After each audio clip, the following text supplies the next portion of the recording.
Because of oyashiro-sama strikes again! Sorry for our lateness. I mean, you kind of caused the curse yourself. No. Happy Sunday, everybody. Hello, Psycho. How are you all doing? I am stalling because things aren't working and I'm trying to calm down again. So, first, while we were trying to get ready, one of our neighbors called. I have Tifa's phone number because Tifa is a very outgoing, friendly person. That stuff doesn't happen to me. I understand people have things in their lives. I do mind when people have things in their lives when I'm trying to get ready for stream. I'm an insanely selfish person. I can be insanely selfish. I do have, I think I have empathy. I understand that other people have needs and wants too, but I also consider my own. Anyway, so our neighbor is getting something delivered tomorrow and they were asking us in a lot of words if we could be there to receive a package. Yes. Oh, okay, so they're coming between... Yes, I'm here all day. Yeah, so if you could... Yes, we'll be there. I understand it. It's important to them. I don't blame them. I just hate the timing. It was 1 minute before stream. Actually, no, not 1 minute before stream. 1 minute before live. She had a script ready and she had to use it. Yeah, like again, no blame there. I understand it. But it also felt really rude to go, yes, sorry, I'm busy. Thank you. I'll take care of it. Bye. You know, so, I actually felt more slightly insulted because he was like, oh, I've asked this neighbor and I've asked this neighbor and this neighbor, but those aren't in and this one is only there until the afternoon. You're literally the last people in this building I haven't asked for. But they're coming later in the afternoon maybe and then I have no one. Can you please accept it? Because I know sometimes you're at home and sometimes you're not, but just in case you are at home, can you please get it? Because I have no, I'm like... If these other 41 groups of people cannot do it, could you? Yes. I'm last choice in this building. Like, so, Tifa eventually hangs up the phone and now it's 18 seconds before we're going live. Tifa had kindly made us tea because I complained about feeling cold. Thank you. Very thank you, Tifa. Very thank you. Tifa brings in the tea. We're just seconds late. I grab my teacup, put it to the side. Is what I think I'm doing. I reach for my teacup, tip it over and spill tea over the speaker onto our speakers. Jack gets stressed if there is a second of being late. Yes, I hate being late. This is me being German, people. If I'm late, no, on time is late. I don't feel good about myself unless when the countdown before stream is ticking down like 10 seconds early, I'm here. Okay. Are you ready? Yes. Am I ready? Yes. I'm gonna press a button. Just in the nick of time. I'm the kind of person I get sad when I don't beat the microwave.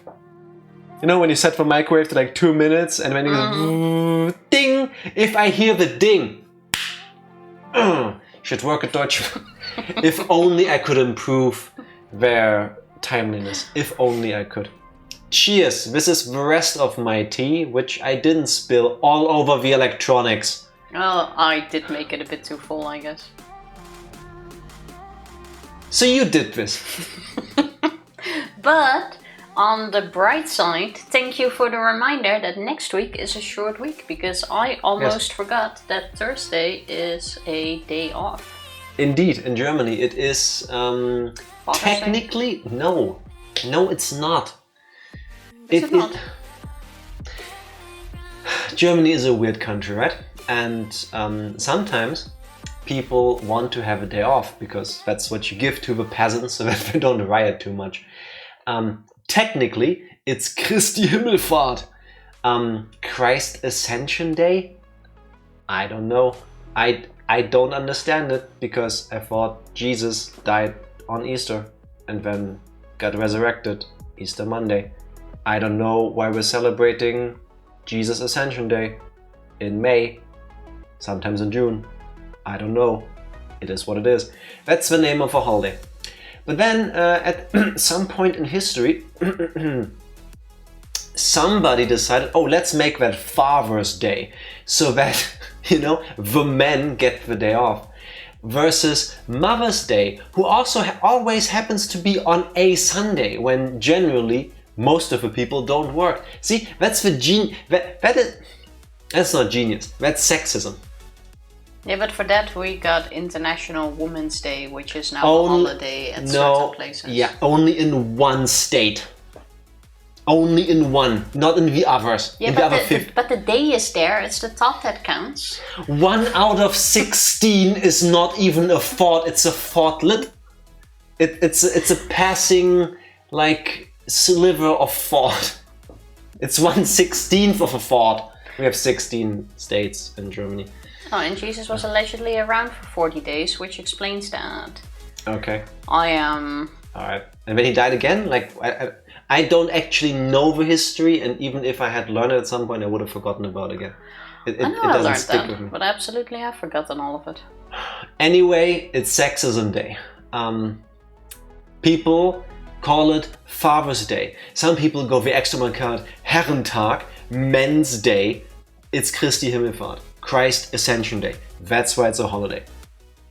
Unfortunately, the majority only cares about Father's Day. With the other part of a holiday coincidentally being Father's Day or Men's Day, a cliche thing that happens in Germany is that men, not necessarily fathers, all just use the day to get very, very drunk in public and annoy other people with their drunkenness.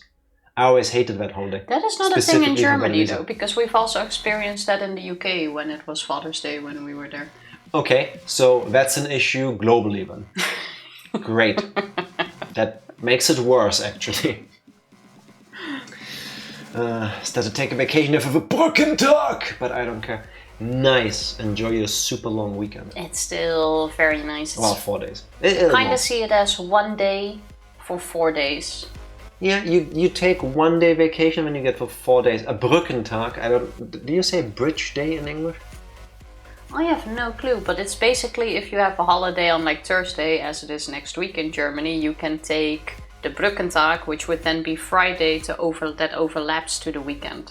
This is German. We specifically have a word for when you take a vacation day before or after a public holiday to make your stay away from work longer. We could just say, I took a vacation day on Friday to have a longer weekend. No, we call it Brückentag! Bridge Day! I do work on Friday, but it's quite nice because a lot of people do that. Same. Which means a lot of people won't be in, so it's nice and relaxed. It's one of those days where I get to work on stuff versus have lots of meetings.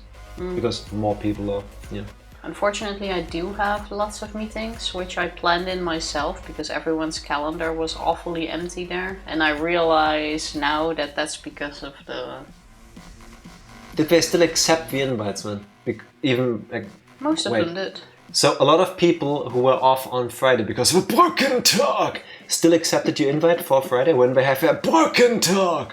Well, the invites I'm sending is mainly to people who work, or the meetings I have that Friday is mainly with people who live and work in Romania and the UK. Mm-hmm. But they also usually have a lot of meetings with people in Germany. Okay. Which means their calendar now was more empty because I'm guessing all of those people had a Brückentag, which emptied the slot for me. I'm sorry, it's Brückentag! Which emptied the slot for me. Legally, you have to say it like this in Germany. And now I'm the ass that booked it, but still. Okay. Wow, you're ruining the vacation vibes. Mini vacation. I know, right? Yeah, fair enough. It's a good day because I believe on Monday the US has a holiday, so they also have a short week. I think that already happened. Memorial Day, no? Was that last week? I thought it was this Monday. Oh, tomorrow. Memorial Day is May 26th. It's tomorrow. Happy early Memorial Day, people. It's I forgot about that. short week wake. Short Week. Wait. Watch Short me whip. work Watch week me week. everywhere. So I have malfunction. To be fair, I am absolutely knackered.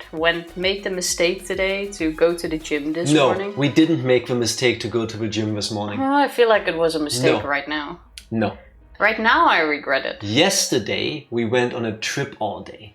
We got up at 6. Tifa still wanted to shower. I didn't. I just showered on her back. Then we took the super early train to go around the country. We went so early, we even had breakfast in the train. Which was surprisingly nice, actually. It's kind of convenience food, but it was okay. I had An egg drop sandwich. egg drop sandwich, and we were sitting in the board restaurant, which, by the way, was really nice to sit in.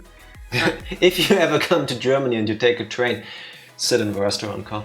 Oh, If yeah. you can, you have more leg space. That was so nice. Yeah. You have the super huge windows right at your seat. Like usually if you sit in the actual seats, you do have a bit of the window, but it always like kind of cuts off at where you're sitting. Yeah, because there's lots of seats. Yeah, so you don't have the full view. But then in the board restaurant, you sit right next to this huge open window, and it feels like you have the world in front of you. You have the table, you have food. The You have coffee drinks. was surprisingly good as well. Like I'm not promoting for Deutsche Bahn here, but sitting in the board restaurant where we sat the entire trip, because we also kept having coffee and stuff because we had some vouchers to use up anyway, was one of the nicest train Frequent trips. traveler points. Basically, for our whole breakfast, I paid 60 cents. Which I cannot complain about because we got lots of stuff. It's not for free, I know that, because of, it's like miles. Like the more you give them money, the more points you get back, and then you can use them for vouchers, which is what we did. But still, I only paid 60 cents technically. Like the travel I had to do anyway, That was It was really nice. We walked around all day. We walked like 30 kilometers. We came home very late, fell into bed, and then this morning he was like, now that I have my cool fancy new smartwatch, mine also got delivered on Saturday. Yeah, like he's been complaining about me, but he ordered one right after mine arrived. No, before actually. I ordered mine after I ordered yours.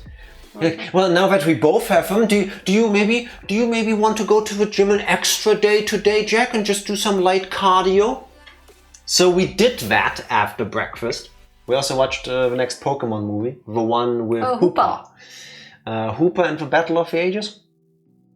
I think that's what it was called, yeah. Surprisingly good, but we will still do the Pokemon movie rating stream at some point. And then we went to the sauna for the first time ever, and we both don't know how to sauna, and we didn't look up how to sauna. I lasted 5 minutes in the sauna, and then I was feeling dizzy, and I got out, because you shouldn't be feeling dizzy in the sauna. I was already feeling dizzy on the treadmill. I wanted to stay in the sauna, but... If you're already feeling dizzy, you shouldn't. You shouldn't get I didn't feel cooked. dizzy in the sauna itself. That's the thing. You walked into the sauna dizzy. That's not better. And then they had like in the sort of like cool down area. I don't even know what it is.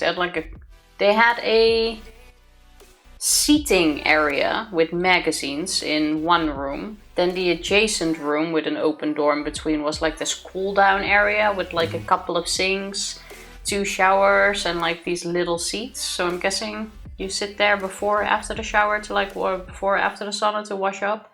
And then you had the sauna room. Just sauna. And in the like cool down room, they had like this little cartoon. Sauna cartoon? How to sauna, and I didn't get it at all. But the cartoon was so not clear. It was just 2 people doing sports and going to the sauna. Like the order wasn't even clear. Like... Yeah, it seemed like they went to the sauna first. It was like 10 3 minutes times. sauna. Then they got out, then they chillaxed, then they did another 10 minutes sauna, then they showered, then they were chilling on a chair. Then there we was took 15... a 30-minute nap. Oh yeah, they took a nap. Then there was 15 minutes of sauna, and it ends with them working out. Yeah. And I thought you're supposed to do sauna after workout. Have you ever saunaed, Psycho, or anyone? How do you sauna? If any of you can explain to us how to sauna and gym properly, we would be thankful. Otherwise, I'll need to look it up because it seems very confusing to me. You're supposed to drink water so you can have sweat to cool you down. I did sweat, but after like 5 minutes, I felt that I'm feeling faint. I need to get out of this. And I did. I don't really sweat, even though I drank half a liter of water before. Which you should go to the doctor for, Tifa. It's weird that you do not sweat. It's convenient, but it also is alarming to me. Usually people sweat when they get hot or exercise. This one doesn't. I do sweat very little, but like not where it starts dripping down my body, which is usual in a sauna, I guess. I was dripping. Well, not dripping, was running down my body because it was like 100 fucking degrees. 10 to 15 minutes sauna with like 5 minutes break in between. How long are you supposed to do that? Like an hour? I thought you just go in for like 10 minutes, 15 minutes max, and that's it. You're overthinking it. Like then it suddenly feels like too much effort to actually go to the sauna. Anyway, so she did all of that, and then we came home, then we made food, and then she was like, I'm sleepy. And then she stayed laying on the couch for like an hour and a half, and then you were not grumpy when I came to wake you up for the stream. Well, no, because you didn't wake me up. Like we were watching something during dinner, and I felt myself like dozing off, so I started to get tired. I'm like, you know what, I'm gonna take a nap. And then I wanted to take a nap, and then I've been awake the entire time, but rested enough, I guess. But now she has bad hair, so her looks even shorter than usual. It doesn't even touch my shoulders, like there is a gap here. Funnily enough, my hair is now already long enough to touch my shoulders again. I got my haircut 3 months ago, and yeah, like look, it's back. It's going somewhere, and yours is like, I don't know. Don't know what's happening. I'm gonna get judged, but I have not been to a hairdresser in 4 years. The last time you donated hair is when I went to go to the hairdresser with you. The second to last time.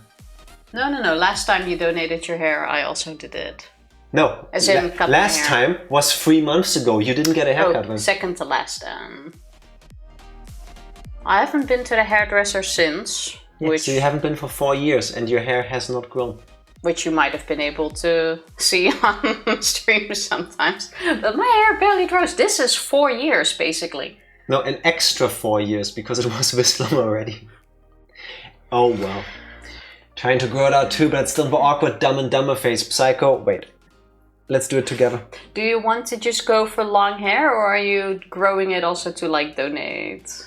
Either is fine, by the way. There. Either is fine. This is what it looks... Well, I still have some stuff in my hair, but... There. This is for awkward length. Like, this does not look good on me. And it's not yet long enough that I can just do this. This still doesn't look great, so I put a little bit of stuff in there so I can do this. Because... I think that looks better. I'm disagreeing like with you there, this? Psycho. Like, really? Really? I'm gonna be say majority vote here because I need to look at it longer than you do. I'm gonna say, assuming you are not trying to have fun with my look, that's very sweet of you, but I will put my hair the way I like it best, and that's back. So I'm glad you like it either way, or you might even prefer it differently. This is what we're gonna compromise with, because I need to be able to look at the camera preview and not cry. I really don't like the way it looks on me when it's just like flat down, because my hair is very flat. Maybe we should flatten out your hair and give me curls. We've done that with my hair once. Yeah, it looked weird. Yeah. Tifa, like when her hair gets wet, it comes down straight. Oh, we've done with a straightening tang once. A straightening what? I forgot what it's called. Tang is, I think, when something has a little bit of kick, like zesty tang. Like you know what I'm saying. We've done that once years ago, and it wasn't a big success. What's it called? Straightener? a hair straight. It's like a rod kind of thing. No, it's like a clamp. I don't know. Yeah, this hot thing that you just go. Me. I'm not hot. Hurtful. Because I still need Hoopa for your Pokedex. Yeah, I'm lucky. Well, we're both kind of lucky we got that because 5 years ago? We got a Hoopa in Paris once. No. 3 years ago. 2 years ago? Well, I don't know. I don't know when, but it was in Paris. And the thing is, in Pokemon Go, it's quite hard to get it. There's I think it's like a yearly event where Hoopas show up in like these eggs that show up 24 hours. Mm-hmm. But you need big groups to actually tackle them. Yeah, like 20 people. Yeah, like 10 plus to have a good chance. We did them with like 6 or 7 people once and we didn't manage. Yes, but 2 we were able to catch in Paris because we didn't even know about... Did we know about that event? I don't recall.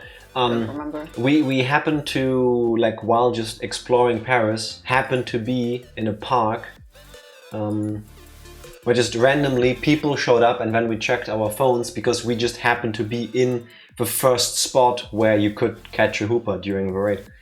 And all of the lobbies filled up. And even then, it still took quite a bit. Like, it was clear we were gonna win, but it still took... Like, I think you have like 300 seconds for one of those raid bosses.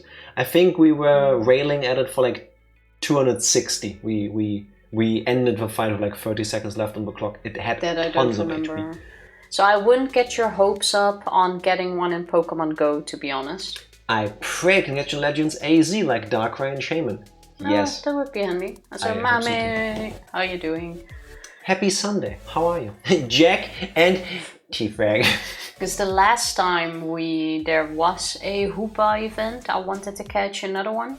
Didn't happen. But we couldn't get people at all. I think out of the 3 times I've seen that event in-game, we managed once in Paris back then. Yeah, and then we caught 2. And then we got to... Which is why I named my first Hoopa after my breakfast that day in Paris, and it's called Hoopa no Choc. As in pain au chocolat. One of those croissant bread roll thingies with like the sticks of chocolate in it. That's what I was eating while I was tapping away at the fight. Ah, the memories. We need to go back there again. When is Legends AZ coming out? This fall. There's no release date yet, is there? I don't think so. Pain au chocolat? Yes. There is pain after you've eaten it, because then there's just regret that it's gone. The release window for Pokemon Legends ZA has been revealed to be late 2025.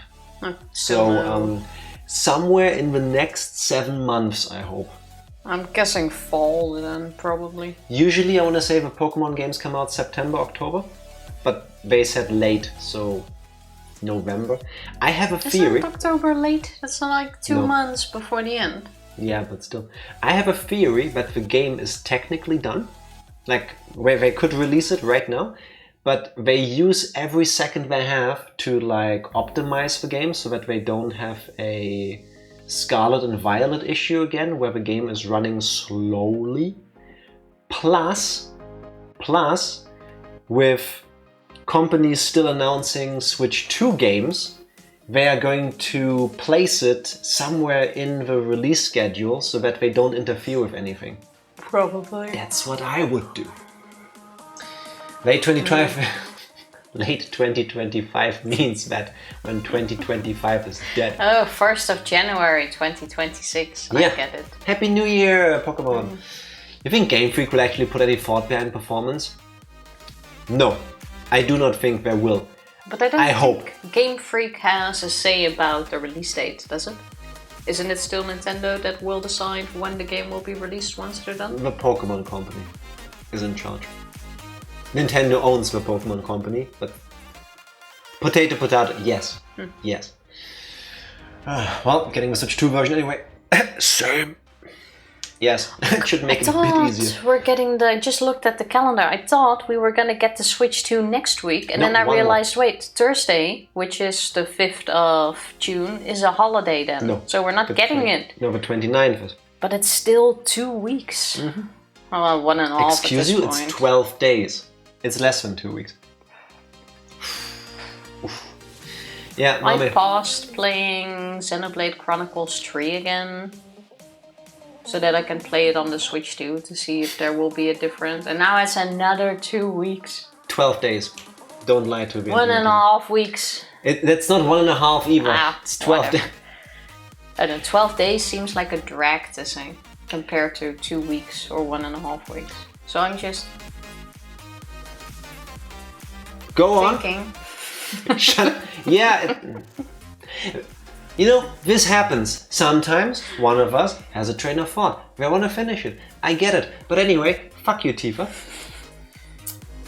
Mame, I was trying to say, no, I don't believe Game Freak gives a flying fuck about performance, but I hope one of two things. I hope one of two things is gonna happen. I hope either Game Freak realizes, yeah, no, we should care, or somebody takes development away from them. Let Monolith do it. Look at Xenoblade X, look at Xenoblade 3. Honestly, I would give everything to Monolith at this point. No, don't burn them out. They can grow. They can get people. No, you cannot grow infinitely with having the same quality. Or you can, but it's incredibly unlikely. Fair enough. Just freeze yourself until release. I'm okay with waiting a little bit longer. Just let them assist. Let them help. Even though they also help. Just take their engine, ask them for their notes, and then use that. Didn't they assist with Arceus? Yes. But there's... Listen, if you shit your pants... Yeah, I mean, there's only so much they can do. I bring you a towel so that you can go shower. I assisted you with the situation of you shitting your pants. You still shat your pants.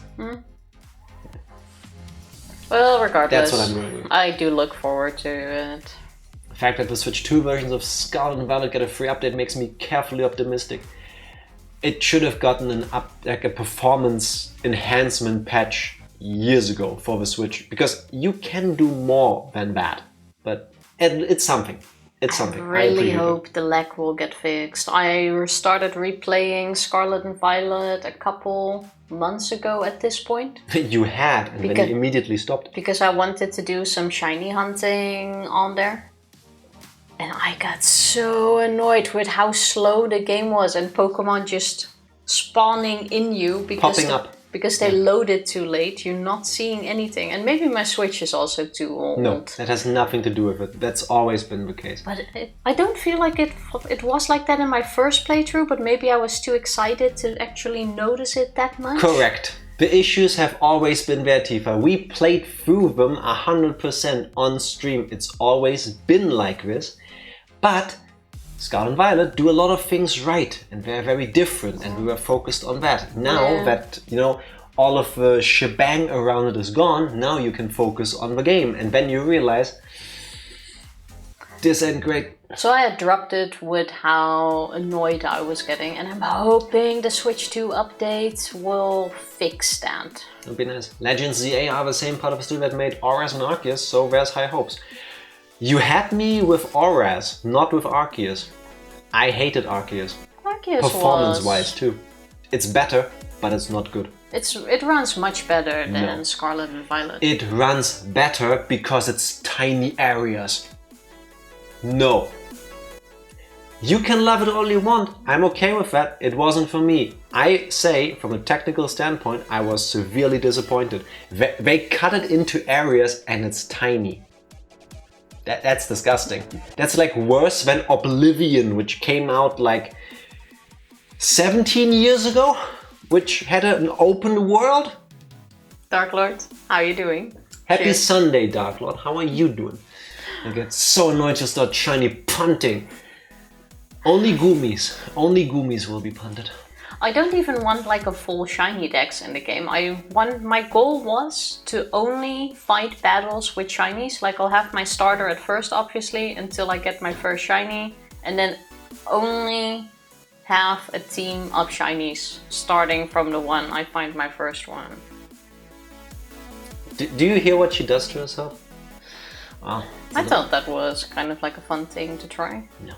Xenoblade 3 looked acceptable, running smooth at 30 frames per second at least. Yes, it looked great. Xenoblade 3 was absolutely beautiful. amazing. Besides Yes. the story and the graphics, it still runs good.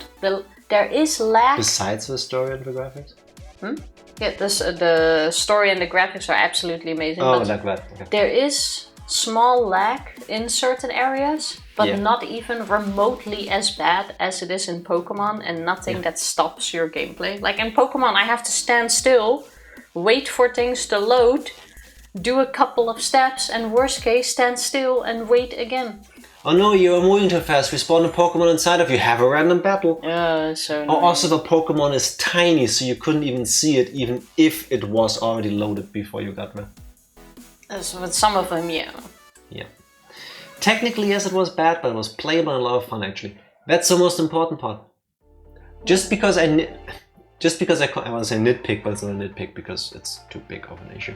Just because I complain about a technical thing doesn't mean other people can't enjoy it. I get the appeal. I like that they changed things. I applaud them for that. I just wish the technical part was as good as the other thoughts they put into it. All in all, I think it's safe to say that we're all looking forward to the Switch 2. Yes, and the next Pokemon games, hoping they'll be as good as we know they could be. I mean, we already know we're going to pre-order it. Might only order one. No, we won't. We're two people, Tifa. Yeah, but I might just wait until you're No, done. you won't. Or we stream it. Yeah, Well, we with can't. both versions, like last time. But we will be buying both. We know that. I thought you said there was only gonna be one out, like Arceus. Pokemon Legends ZA is not a mainline Pokemon game. It's a spin-off, like Legends Arceus. There's one game. I thought you already pre-ordered the Switch, yes, but not the Pokemon games. Can you already pre-order that? Pokemon game! It's only one. Tifa keeps getting confused because it's Legends ZA, so she thinks it's Legends Z. But and that's why I Legends just A. said it's only one, Yes. so I don't see the need to order it twice is what I'm saying. no, that's and just then you one. were like, no, two, and then you start making it seem like there's two versions. But darling, you said Pokemon games. We were all thinking you're talking about Generation 10. You're just messing this up, Mommy. Congratulations on being first and second. And third, Spiting Skinner. Oh, 'cause and he third. I deserves didn't it. see the third Nice. one. Very impressive. ZA is technically still Gen 9, correct? Yeah, fair. Well, I am looking forward to it. The Switch kind of hurts. I'm still a bit mad at Nintendo for the prices being as they are. Yeah, I but really inflation. thought the $90 was going to be a placeholder and it would go down The $90? for games. That I can live with the there console is no price. $90. What are you talking about? Yes, the games are like 90 or $80. 80. Oh, 80. What's with 90 suddenly? Why are you going against everything I'm Because- saying right because now? details Let's go 80. matter. The physical is 90. Really? I thought it was 80 physical, digital. One sec. Regardless, One I sec. prefer my games physical, but I did pre-order the Switch 2 with the Mario Kart Online thing. Fuck my life, you're both right. Physical Mario Kart World is 90 euros. I thought it was 79 and 69. Oh my god. Yeah, that's what I'm saying. So I'm not that much in a hurry to necessarily order like two of the Pokemon games. No, because it's just one game. Two of the Pokemon game, then. You know what I'm saying at this point. No, you're Buying confusing two the games. fuck out of Two me. copies is two games. Ah, this is gonna be great Oh when my Tifa God. gets to eat lots of words later. Two copies is two games, period. No, one game, two copies. No. Two copies, one Yeah. game each. Yeah. Ah, get me some legendary Zaza, but I can't wait and bake until I get some muckas for me and Lady Noir. What's a maca? McDonald's. Oh. Mecca's. I thought as- mac and cheese for some reason. No. Or Dark Lord typoed and wanted to say maracas. Well, mac and cheese over everything.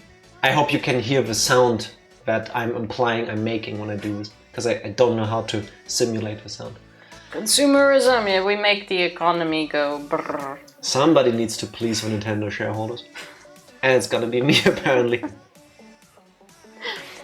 I can wait a bit and buy the game used on eBay, like I did with all Pokemon games. It's not a bad idea. I never did that. I usually waited until the games were just on sale and bought them then, but honestly, might start looking into just buying the games used. I'm just afraid I will buy a new copy on eBay, and when it shows up, and when the package feels like the game box feels weirdly heavy, and when I open it and there's the game in there and the box looks like new, but a dog shat into it. You know, eBay horror stories, because these things happen. To be fair though, I gotta correct myself because we did buy it once. We bought the limited edition box for Xenoblade Chronicles 2, I think it was, on eBay, because we were too late to pre-order it, and when it arrived, the game box was empty. If you remember, there was no game cartridge in the actual thing. It was just everything but the actual game. Fortunately though, after contacting the seller, like, hey, did you maybe forget something? Like, I looked everywhere, but there is definitely no game in this. He is like, oh shit, I'm so sorry, I'll ship it to you immediately. Let me go to the post office right now. He had taken out the game like we do and put them in like these cartridge boxes thing, and he forgot to actually put it back in the box, so he still shipped that to us and everything was fine.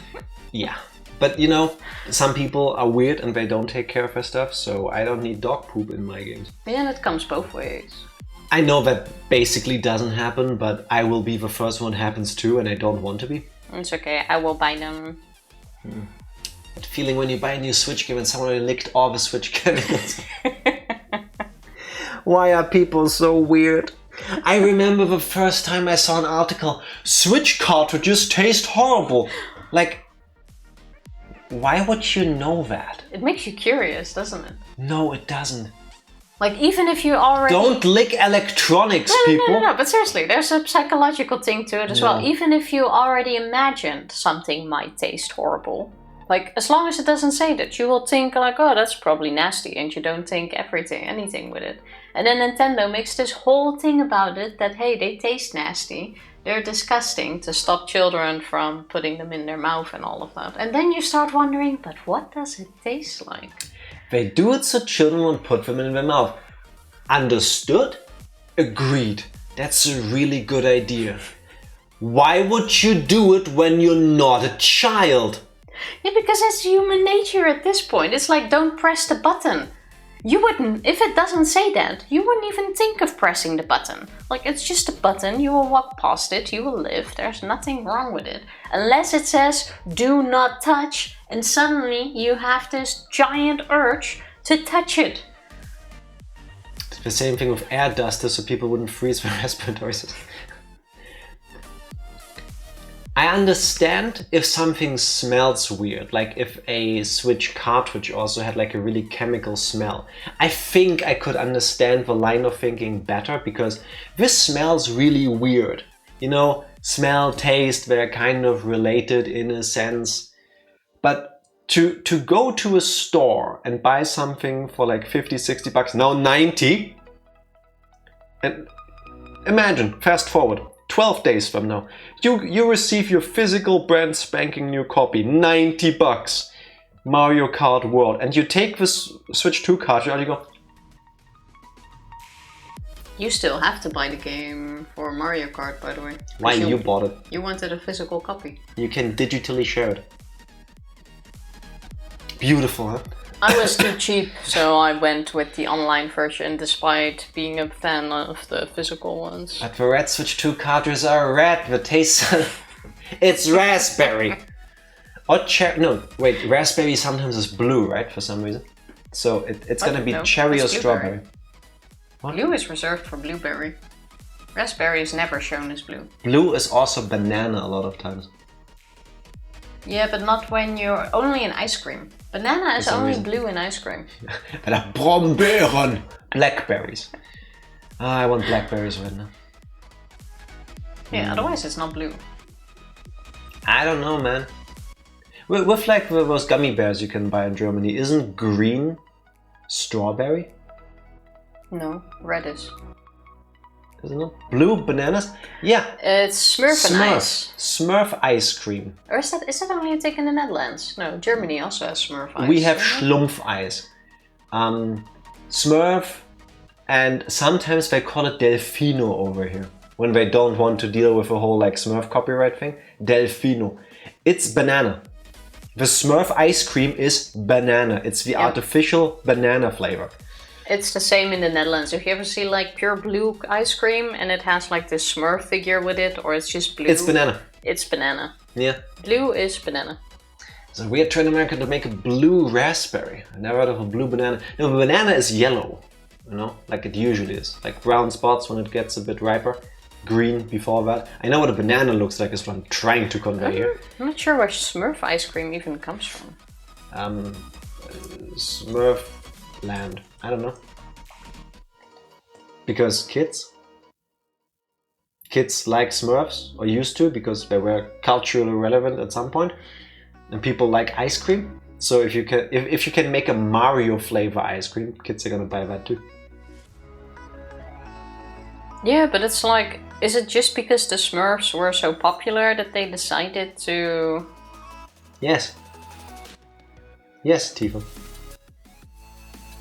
Fair enough. She's still reading. Smurf ice became popular in the 80s when Smurfs became famous. That's what I said.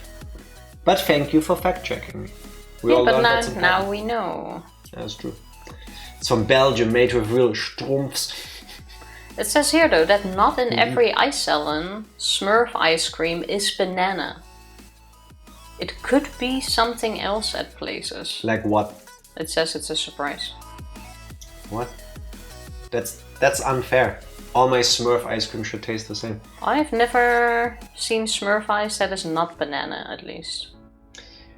Oh well, it is what it is.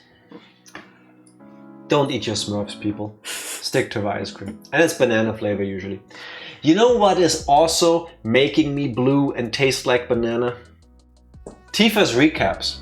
Tifa, what has happened the last time we played Higurashi when we cried Chapter 6 Tsumihoroboshi? The last time. I will never not be annoyed by your bad stalling. The last time we played Higurashi, Keiichi and Reina were still on the phone to discuss the history of the curse of Oyashiro-sama and everything that is explained in Takano's notebooks. We go through the entire conspiracy, including parasites, the why, how it was covered up. Oyashiro-sama was a foreign doctor who treated the parasites, and the parasites nowadays, everybody has them in Hinamizawa, but they're basically harmless. But it's a giant conspiracy, because if people knew that the parasites are now harmless, then Oyashiro-sama would lose his perceived power. Therefore, the Illuminati people who want to resurrect the power of Oyashiro-sama want to get the scrapbooks because they disprove the power of their deity. Therefore, it's blasphemy, and Reina is the target.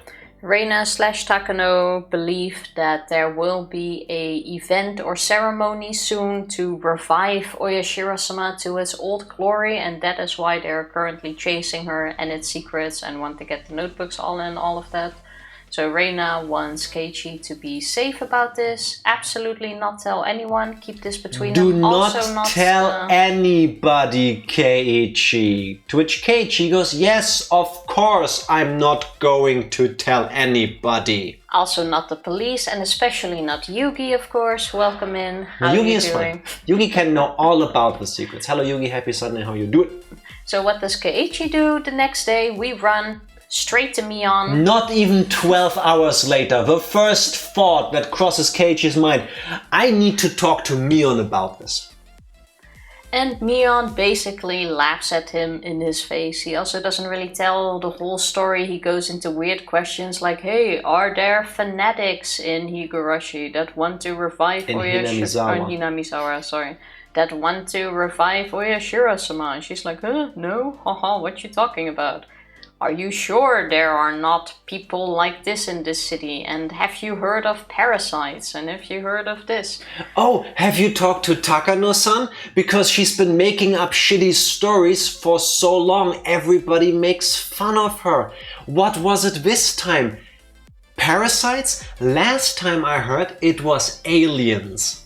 I still think Mion is pulling her leg because all of the examples Mion came with definitely did not seem like the scientific approaches Takano usually goes with. But besides the point, Mion laughs at us hard and true. He didn't say he heard it from Reina, but still he went straight to Mion regardless with the theories which we promised not to tell anyone. He didn't backstab her, he back-tickled her. Basically, yeah. Mion, in turn, tells a bit of how the Sonozaki family actually operates, which is also a secret we're not allowed to tell anyone, so we're gonna go back to Don't tell Reina. anybody, Keiichi. I'm telling you the secrets of the Sonozakis now. Every time something happens, we just claim it happened because of us. Oh, that thing, that death corps, where we send people to train in the USA to become basically terrorists here and kidnap the grandson of a minister. No, the kidnapping happened, but we just claimed it to be ours. We did actually send people on a trip to the US, but they didn't do that. We just made it look like that. Allegedly. Allegedly. Basically, so she basically, or well, I can say basically a lot. So what she's saying is that the Sonozaki family isn't as powerful as they actually seem. They just make it. Also, Keiichi, why the fuck would we do that? Do you know how much land we own here? Do you know how much land Oreo owns? We already discussed behind the scenes with the powers that be that we're gonna transform this into like a business hub. Don't tell anybody, but in the next 30 years we're gonna build highways through here. We already sold the land. By the way, your family, the house you live in, you bought one of the first plots. Oh, why the fuck do you think all the village came to say hi to you? Because we're trying to reinvigorate the image that we're not just some rinky-dink town in the middle of bumfuck nowhere. Which was a reply to money. The whole like, oh, don't you want people to stay here and not leave and hate foreigners or outsiders and blah blah blah. No, we want the money. Bring all of them here. We own the land. Please. I still think Mion is kind of pulling our leg here, but regardless. Who knows what's true anymore? So now the Sonozaki family is pretending to not be, or according to her, the Sonozaki family is just pretending to be all powerful, but they're actually a much smaller organization with not as much power as people believe. Yeah. And I think that's where we ended it. That is not true. No? What happened after? More. Think hard. This is your moment to shine. After. Oh, we swapped to Reina's perspective. After a little bit of back and forth, eventually Keiichi went back to school because they met behind the gym.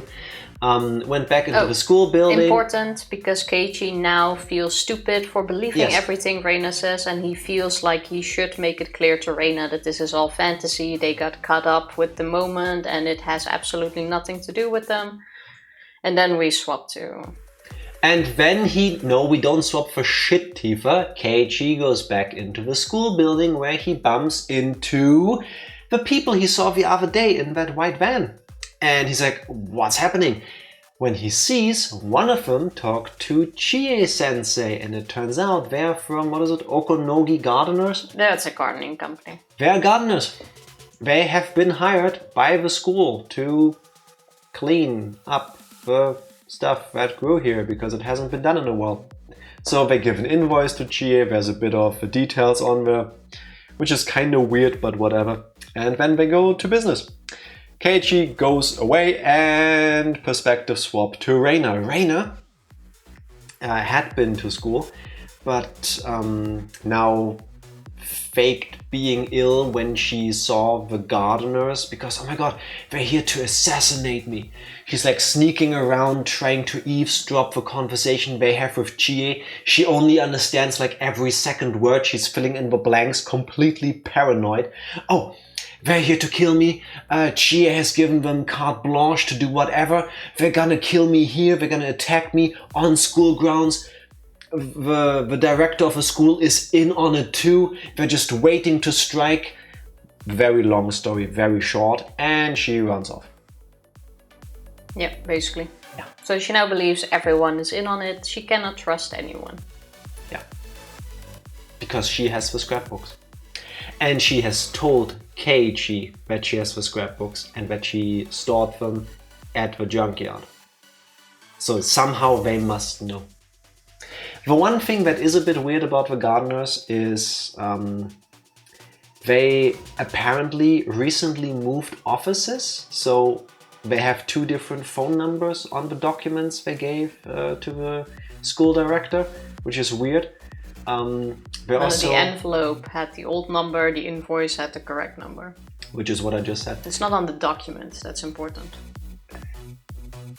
It's a piece of paper with details on it. Yeah, but the envelope is not part of the document. Hey, details matter. Is this what it's like when I correct her? Yeah. I do it a bit better than you, but... I suck. Yeah, we all know. This is specifically a point because Reina had overheard that, caught a glance at one of the phone numbers, snuck into the school building, into the teacher's office, and tried to call the number, but the number was disconnected.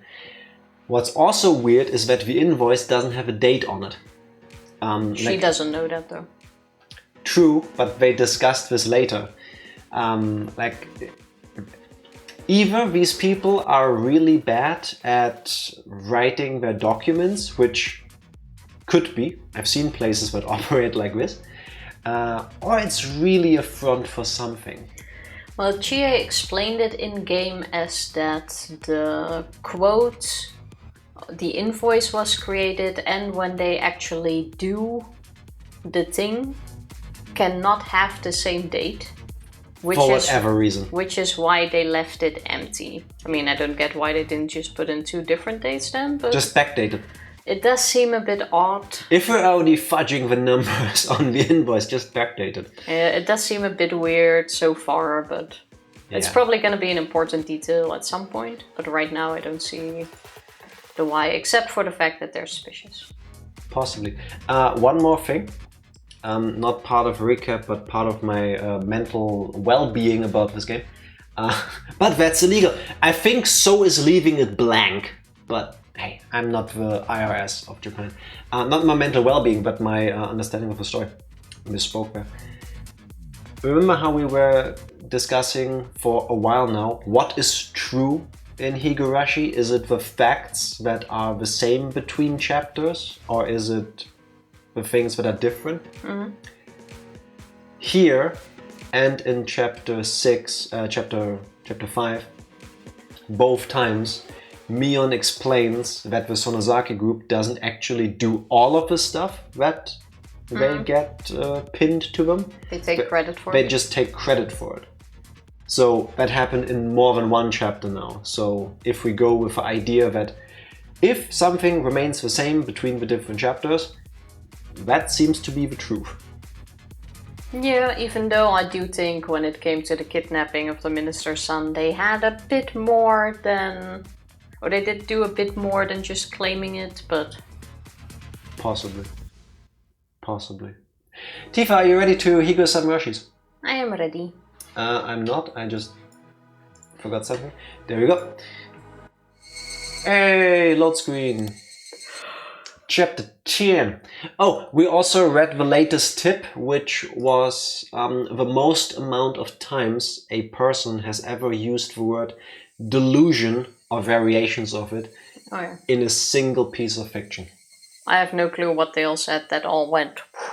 Basically, Reina is suffering from multiple different types of delusions which turn into and affect each other, and she needs help. Except she doesn't get it, seemingly. Well, we don't know. That I do remember discussing that. Like a year at least has passed. Yeah, maybe she did get treatment that we just don't know about, but I want to say if she did, it failed. If she just started acting normal at some point, they could have just gone, hey, treatment success. No need to continue at this point. Yeah, that's kind of a thing with psychological issues. Like when do you know that you're done treating it? They were mowing the grass near the fence, which was probably a cover to monitor the surroundings. Just in case, I tried to escape from the school. But they must have been thinking that would happen only after school was over. They seemed to have no idea that I'd already noticed their plan and was trying to run away right at that very moment. That's the neat part. You don't. It's kind of fucked up though, you know. I couldn't use the front gate since they'd find me easily. I moved behind the school building, made sure nobody was around the Curry garden, ran through it and dashed into the forest. I walked through the dense undergrowth. Through the dense undergrowth, stepping on dead wood and climbing over fallen trees. Fallen leaves, fallen leaves, fallen leaves on the ground. After walking through the forest for a while, I came to a small road. Oh, is there an inlet or an outlet for a drainage pipe somewhere? This looks familiar. I know many back roads in this village because of our club activities, and that knowledge had finally come in handy. So what should I do now? I'm sure the girl already passed on my message to Chie-sensei. The message being she was in the bathroom, freaking out, told a classmate in the bathroom that she's feeling sick, going home, and asked her to tell Chie-sensei. She was also feeling slick. Look at her getting away. Those men must be going crazy by now, knowing that I ran away. Or something like that. That's what I imagine assassins sound like when you foil their plan. Did anyone else talk to Ryuge-san before she left school? To who? Ryuge-san. Yeah, if only you had said that. Stop being annoying.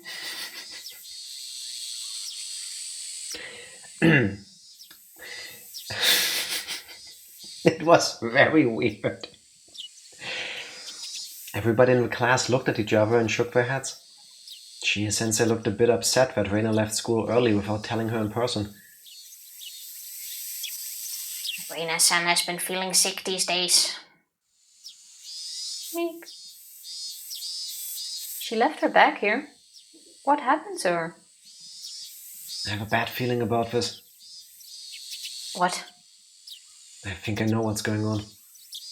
I'm not sure, but I have a very bad feeling about this. She must have taken another ridiculous story seriously or something. I hope she won't do anything crazy. Too late for that part. I hurried home. My father might be at his new job, or he might have gone shopping. He wasn't around when I got there. Now that they're on the move, I no longer feel safe in my house. They're very dangerous people. They're trained to be capable of attacking the Ministry of Construction, and they actually pulled off the kidnapping of the grandson of the minister. Locked doors and windows don't mean anything to them. In fact, it'd be like I was hiding in a box, which they could just open up to get to me. I could no longer stay at my home. It's very sad and very frustrating. I killed Rina and Teppei and finally regained a peaceful life with my father. How could this happen to me? I remembered what Keiichi told me before. It expressed my feelings better than anything. Takano-san left us a huge parting gift. Why did she give me those terrifying scrapbooks? Why did she tell me the secret of the unthinkable conspiracy? She got me into this. I didn't do anything. It's all Mio-san's fault. But who was interested in her stories? I was. Who let her continue talking? I did. I did that out of curiosity. Who let the memories of Ibaraki return and told Mio-san about them? I did. I depended on Mio-san, hoping that she could somehow save me from the memories I'd been trying to forget. I shouldn't have remembered anything about that bizarre incident. The burden of a dark secret. Yep. If I hadn't, I wouldn't have gotten involved in that unthinkable conspiracy, and I could have just played around with my friends today. But even if I didn't know about the conspiracy, it'd still continue behind the scenes. I would have been one member of the mob running in a panic, not knowing what's going on the day of Oyashiro-sama's revival. I would have just been swallowed up in their conspiracy anyway. Would I be happier if I faced that day without knowing anything? Would I be happier if I struggled, knowing about it, but ending up swallowed by it? If I'm going to end up the same way no matter what I choose to do, I'll fight. Isn't that also what Keiichi said in chapter 1?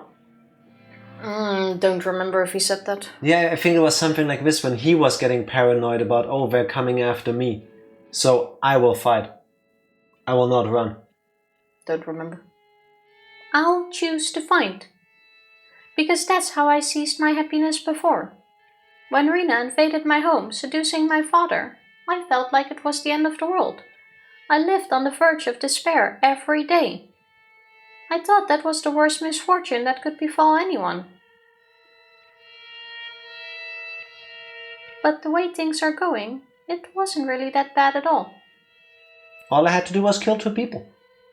I had only 2 enemies, Rina Mamiya and Tepe Hojo. I knew my enemies, and I knew how many they were. I lured them out one by one, and I attacked them in the dark. It was a very easy problem to solve. But what about this one? I don't know who my enemies are, and I don't know how many or how strong they are. Even the people I once trusted might be my enemies. So just kill everybody, right? That's gonna be the idea? I can't possibly be sure. It's totally different from the previous problem. This might be the end of the world. This time it really was the worst thing that could possibly happen.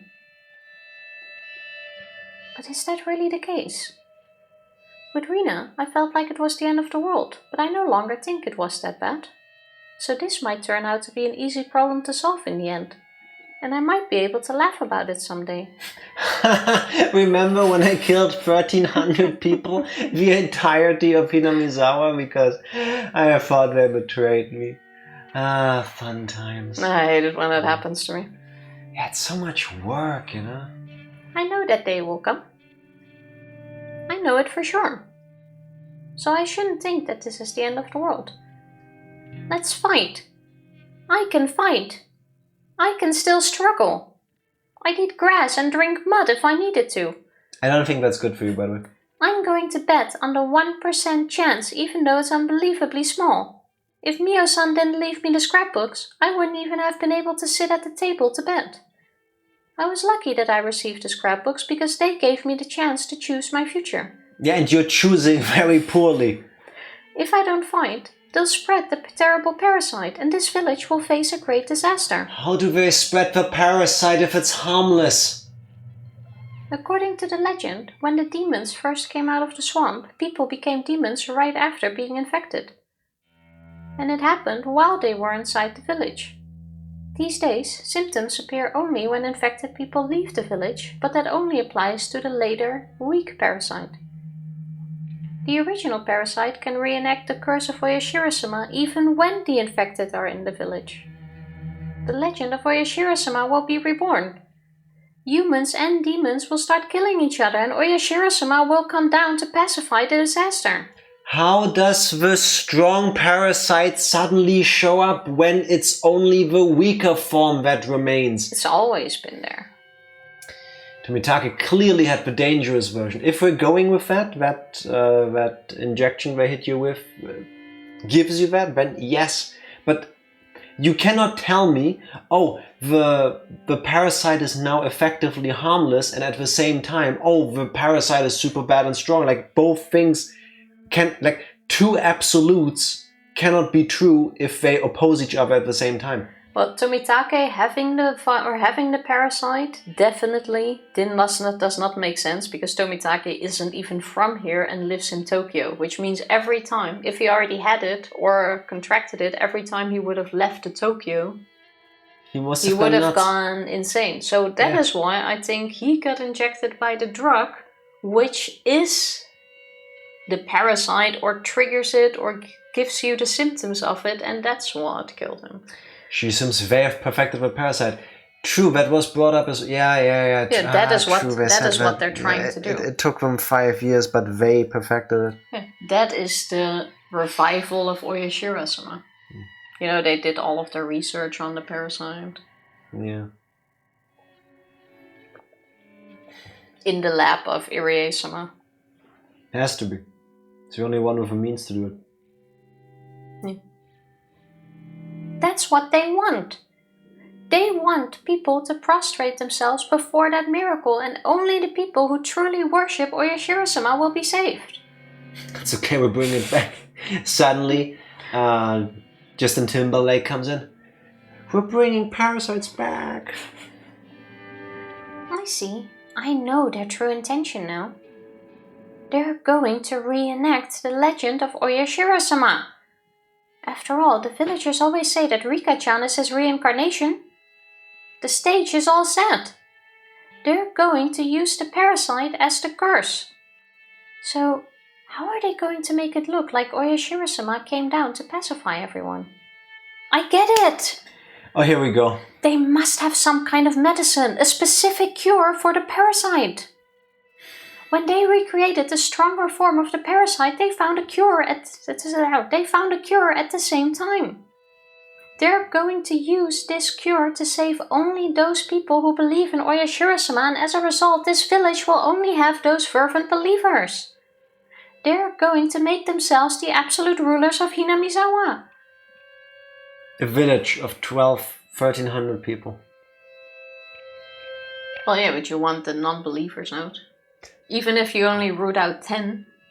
Yeah, clearly, because that's it's worth it for all of his power. Wait, I am Oreo Sonozaki. I already own everything. I literally own everything. It's a different type of power. The land I don't own, my son-in-law owns through his Yakuza-ness. But it's a different power.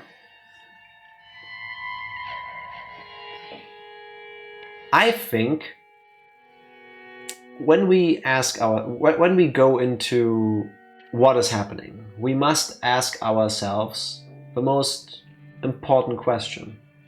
Why? Why would anybody be doing this? And so far the why has come to get rid of the non-believers. Yeah, complete control. No. Why would you want complete control? Because you're a dictator. This is why the why is very cult. Isn't the cult leader usually, the biggest asshole of them all, but a selfish piece of shit? What would Oreo Sonozaki, I just assume she, in this delusion, is the top of the head of a snake at the end again. What does she gain? Total control of Hinamizawa. She already has that. Not fully, because just like at the dam construction thingy, people were against her. People were against it. If you have total control, no one will say anything when you go jump. I want all of you 1,200 to stand in a line and jump at the same time. From my understanding of the entirety of the story so far, they already can do that. Yeah, and there's still people against them. They do not have total control. I have not yet met such a character. Because they're slowly being killed, but then you don't need that. It seems that what I'm trying to say, I think, is... It's very sweet you don't have dictator tendencies, I guess. It's too much work. It's too much work. Like, Oreo has 99% of control. To get to the last 100, all of this, it's not worth it. That's inefficient. Still assuming Oreo is behind it, because I don't think or so. Somebody else then. If you went with a person who is concocting all of this controlling all of this from behind the schemes, the true mastermind, diminishing returns basically. Yeah, exactly. Yeah, that's my point. If it is somebody else, then I might buy it easier. Because if it's like, oh, it's actually, let's go with something crazy. It's actually Rika. Because she's completely friggin' insane and she wants to control the world. Hinamizawa. She needs to wrest all of that power from the Sonozakis. Then I would understand why you go all this way, or to that length, to do all of these things. Because Now you're trying to destroy a very big enemy. You have very much opposition. If it's Oreo, if it's the Sonozakis, And none of even this makes if you sense. don't want total control, why isn't turning this village into a utopia for believers of oyashiro-sama that you can use as a figurehead not enough reason? Because they already have that. The Sonozakis literally have 99% of that. Every single time we have gotten... Listen, every single time we've gotten story bits, especially near the beginning of Higurashi, Ooishi went on about, I'm the only one looking into this, I'm the only one not buying it, I keep connecting the cases, but everybody else doesn't care or gets stopped. There's a, what is it, senator or congressman, Sonozaki, who puts his thumb on the police that this is bullshit, that they need to drop it, that they can't do it, and that works. The Sonozakis own the land, they own so many businesses, and what they don't do in the light, they do in the shadows. They have their Yakuza business, they have people like Teppei, so they beat people up, they extort them, they have prostitution. What is left? What is left? They're having to do that. But Like I said, I'm glad you don't have dictator tendencies. But running a cult like this seems more work than going, hey, son-in-law, yeah, it's me, Oreo. Listen, Kasai didn't pay his bills this month. Can you just kill him? Nah. And then they just go to his house, knock twice, and shoot him in the head. And So then a the problem cult is done. doesn't even need to be logical. No, of course not. The story needs to keep spinning. You can't leave the bunker. If you do, God will get mad. Oh, but why will God get mad if I leave the bunker? Because he told me in my dreams. No. In a good cult, you wouldn't even be asked why. No, you And will shoot that the is- person in the head that dares to ask you. Yeah, that is what is the ultimate control. There is no doubt. There is no question. You say A and everyone believes it. There is no why, what if, how. I'm with Dark Lord And here. that is what we're going for. I'm with Dark Lord here. Complete global saturation. Did he take off his glasses for that? I think so. Because it reminds me of Teshigawara's Sandwoman. Doesn't Don't ring a know. bell. Alright. I did not say that line yet. Hello Gaming Check, happy Sunday, how are you doing? What he said. Howdy. Go back. Oh, see? Sometimes I wait for it when you go... You didn't I even already wait. The moment you were done talking, you clicked. That is not waiting. heard. Skill issue, should have read faster. Wait. I still might be underestimating them. Are they going to carry out that horrifying act of bioterrorism only inside Hinamizawa? Because that's also how bioterrorism works, it never spreads. History proves that when their goal is to control others, people desire to spread their religion across a wide area. Complete global saturation. We'll go village by village. Until we get to the cities. And then we continue. In in Teshigawara's Teshigawara's Sandwoman, they trap a bug researcher in a large sand pit where he is forced to live with the Sandwoman who is resigned to living there. They use him to shovel sand for a legal concrete creation. That Alright. sounds kind of wild. Alright. Remind me that I need to look that up. I will quickly copy and paste that for you for later. Thank you. That sounds so strange, I'm interested. Like, instantly, I'm hooked. Kinda.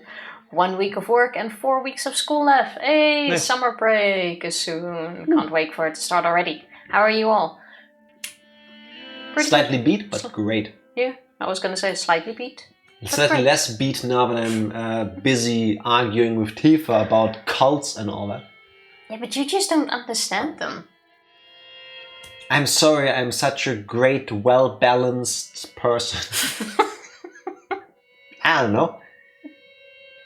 Like, usually isn't a cult about something that you don't already have?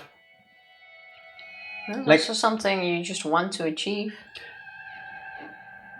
Spoilers for, what is it? It's not Unbreakable. Something Kimmy Schmidt. Unbreakable Kimmy Schmidt? Something like that. If you Google Kimmy Schmidt... No, Unbreakable. It goes like, Unbreakable. It's a Netflix show. The Unbreakable Kimmy Schmidt. Yeah, exactly. Thank you. I remember the title. I didn't remember the title. Spoilers. The intro video already tells you. So that's what the entire thing is about. The Unbreakable Kimmy Schmidt opens with a group of women, I think 3 or 4, coming out of an underground bunker because their cult leader had held them hostage there, trapped them there with his cult, and he basically turned them into like a harem. He told them things like, oh yeah, God is angry and he has spread radioactivity all over the world, and he only talks to me, and you now need to clean the kitchen because God told me if you don't do that, he'll be very mad at you. Stuff like this. It's a bit more heinous if you think about it, but ultimately he controls these women as his own by telling them, God told me. It's played for laughs, but it's fucked up. That made sense. The guy wants a harem of women to do stuff for him. So he finds women and coerces them into believing he somehow is a... Trust me, bro, God said exactly. He tells... 90% of cults. He finds people and he makes something happen that he doesn't have. He doesn't need to go to work. He has all of these people do stuff for him. He gets whatever he wants. All he needs to say is, God told me. That makes sense. The Sonozakis doing all of this for effectively 0.5% more return of investment. No. Who even says it's the Sonozakis? I do. Besides, there is never an end to how much power someone once can have. Isn't there this thing that power in the hands of evil never stops or something? Like if you gain power, you only want more power. It's kind of... Power corrupts, absolute power corrupts absolutely. Something like that. Even assuming it's the Sonozakis. No, I get it. Oh my god, that is so sweet. What? I don't even think you realized what you just did. You did one of the cutest things ever in my life. Oh my god, Tifa was trying to quote Shenmue. It's from Shenmue. Those with power seek to use it. That's Master Chen. Oh, see, there you go. Oh my god, you're quoting Shenmue.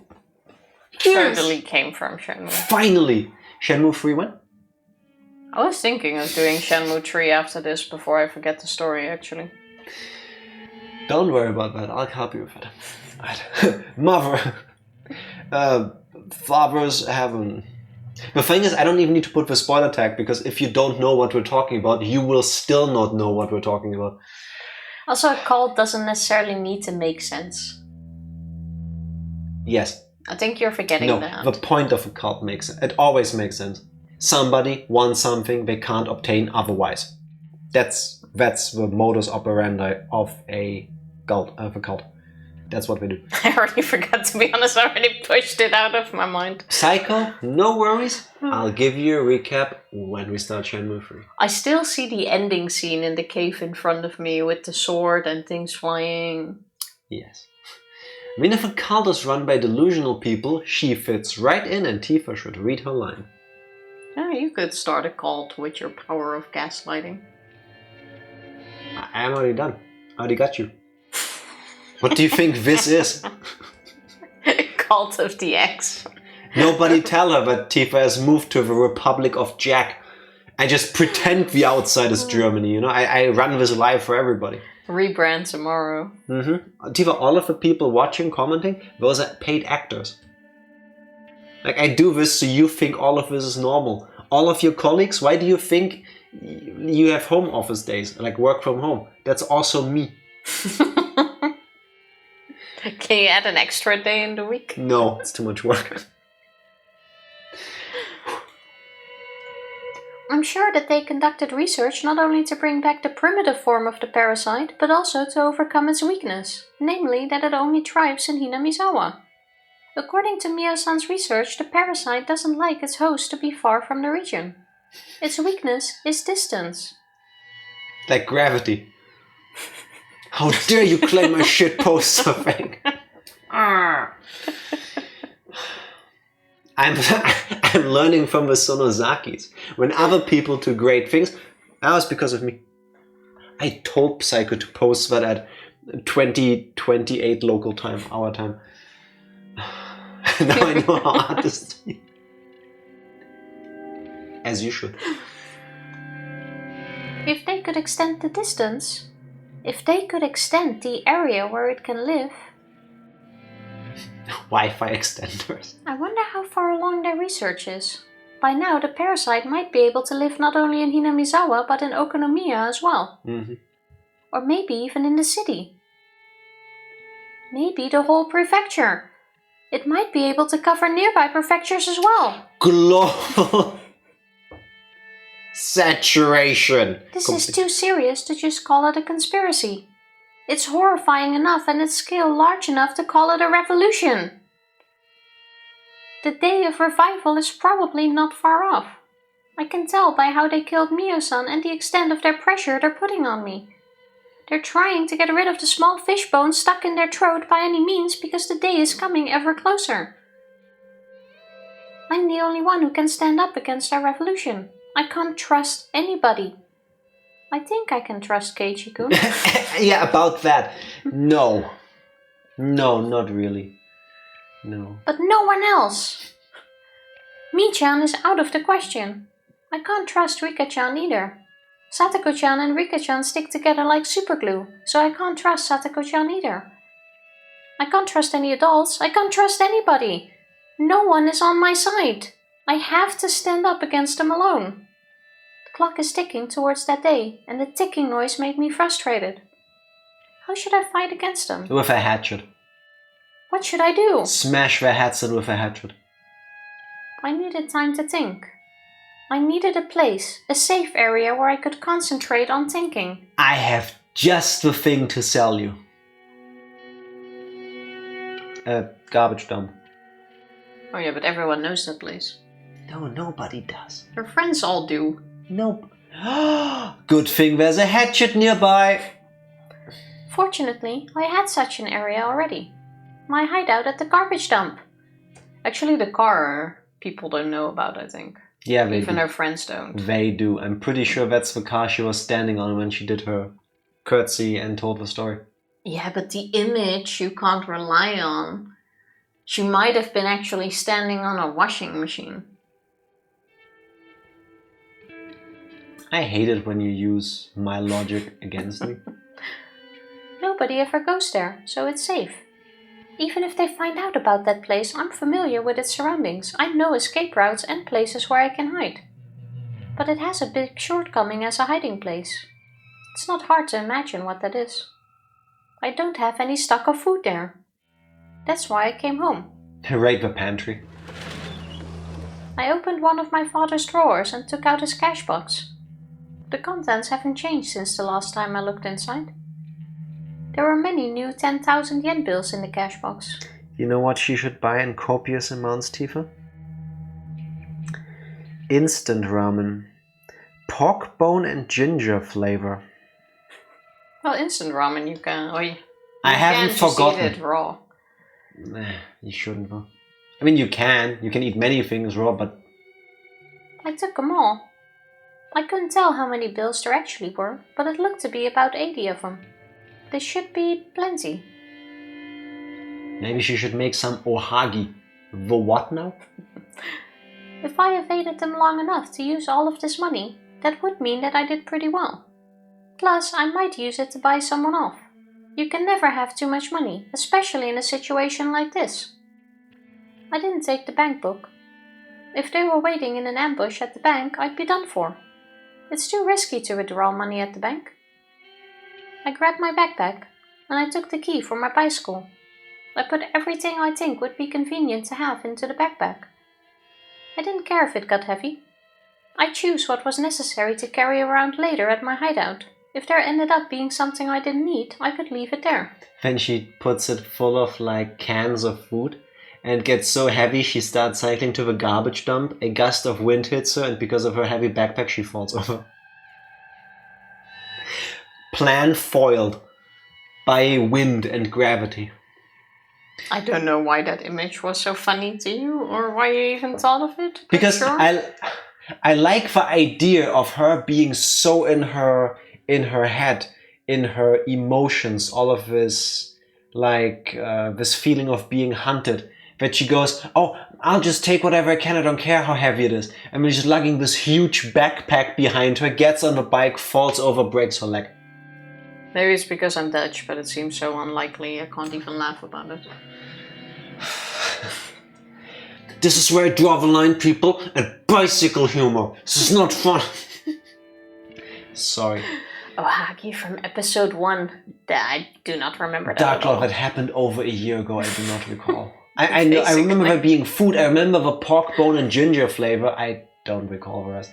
That wasn't that long ago. Oh, the needle! Oh, wasn't that mochi? Wasn't it? Yeah, I thought the needle was hidden in mochi, yeah. Yeah. I still don't remember what ohagi is. Bigger mochi, I guess.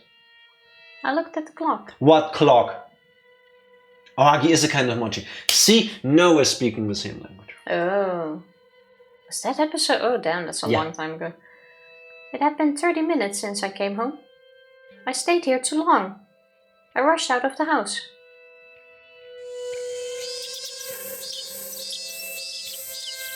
I went to a small convenience store and bought as much sweet bread and canned food as I could fit in my backpack. Prepperina. An old lady was at the register, probably suffering from dementia. She showed no interest in the extraordinary amount of food I was buying. But as soon as the manager of the store checked the sales that night, he'd find out. The idea didn't bother me, because I can no longer walk around the village in the daylight anyway.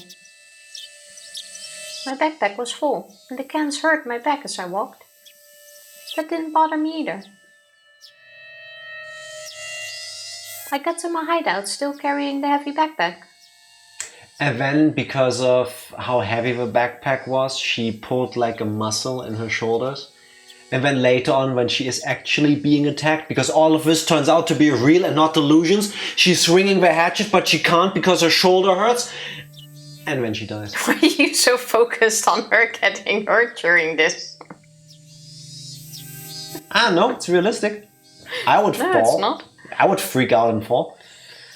It's a backward mochi with red bean pastes on the outside. That sounds illegal. Also, if it's a reverse mochi, it should be a ichon. It's mochi spelled backward. That's the smartest thing you've said in the past half an hour. Yeah, dab. Jack, I'm concerned. Yeah, same. He's just thinking of all of these doom scenarios while living. Yeah, when I'm dead, it's too late. Yeah, as in, while Reina's just living, doing her things, running for organizations. Whatever. I organized the stuff I brought. It was very heavy to carry. I hurt my shoulder, but at least I had sufficient food. Give me a clean read of a line, please. It was very heavy to carry, but now I had sufficient food. The hurting her shoulder happened offline so that Jack can be happy later on when she misses swinging her hatchet. Just wait if that actually turns out to be a thing. Just you wait. The abandoned construction office still has some running water, so I could get some from there. I'd want to get some vegetables, but in a situation like this, I could hardly complain. After I organized things, I took out the scrapbooks I hid here and put my brain into top gear, flipping through the pages. Oh, I could totally live off of cold, white canned beans in tomato sauce. No, you don't actually. And sausages. You cannot. You can even drink the sausage water for hydration. You cannot live off of that, Tifa. You're gonna get scurvy and die in your station wagon hideout. I love cold beans. Yeah, but you cannot live off only white beans and tomato sauce. Watch me. No, true, we're gonna live off of cabbage soup.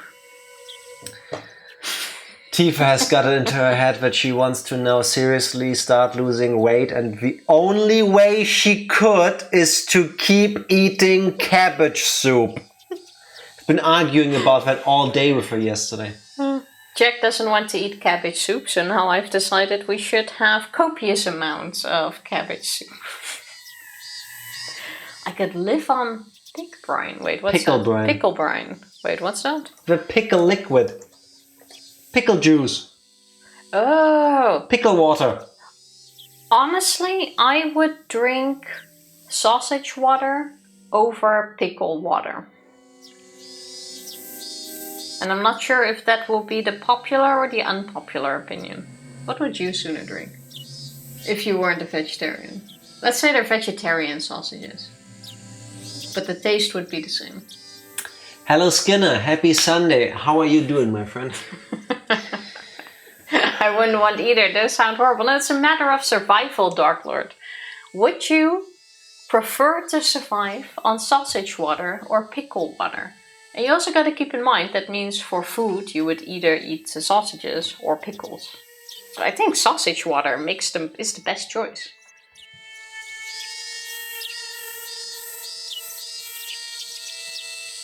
What's your opinion?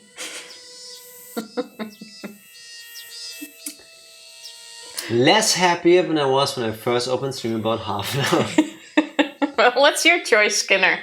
Same. So, reminder. Can I start a poll? You can put your hands away. So, here's the thing.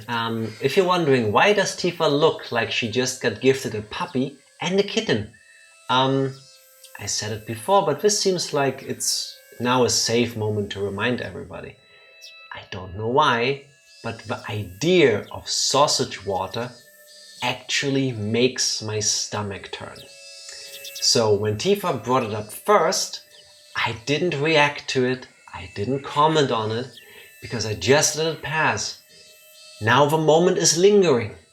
People are discussing Wurstwasser, which is, by the way, the accurate way to say it in German.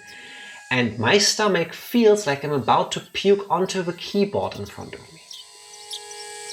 So get it out of your system. In 3 minutes, I will make it a bannable offense. Go nuts until then. That includes you, Tifa. So 2-minute poll. You know what? Fuck me. I was just joking.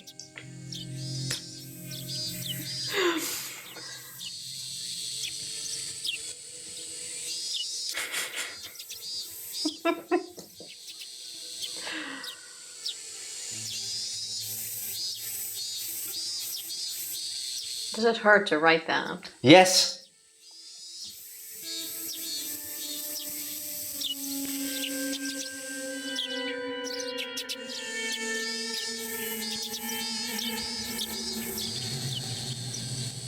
There. You actually gonna add it? I made the poll. I made the poll. And the choice is very obvious. The thing is, if I go into like the Twitch settings, because you can have a little pop-up thingy with like chat rules. We have that too. You only get to see it the first time you come into chat. I thought you were gonna add the word to autoban. No, the thing is, if you do such a thing, you tell people you don't want it. The only things that are on our banned list are actual slurs that you never need to use. Like, there is never a reason why you should say the words that are on the ban list. And I'm not telling you which ones, because it's those words. There you go. Skinner pre-typing. Also, why is pickle water winning?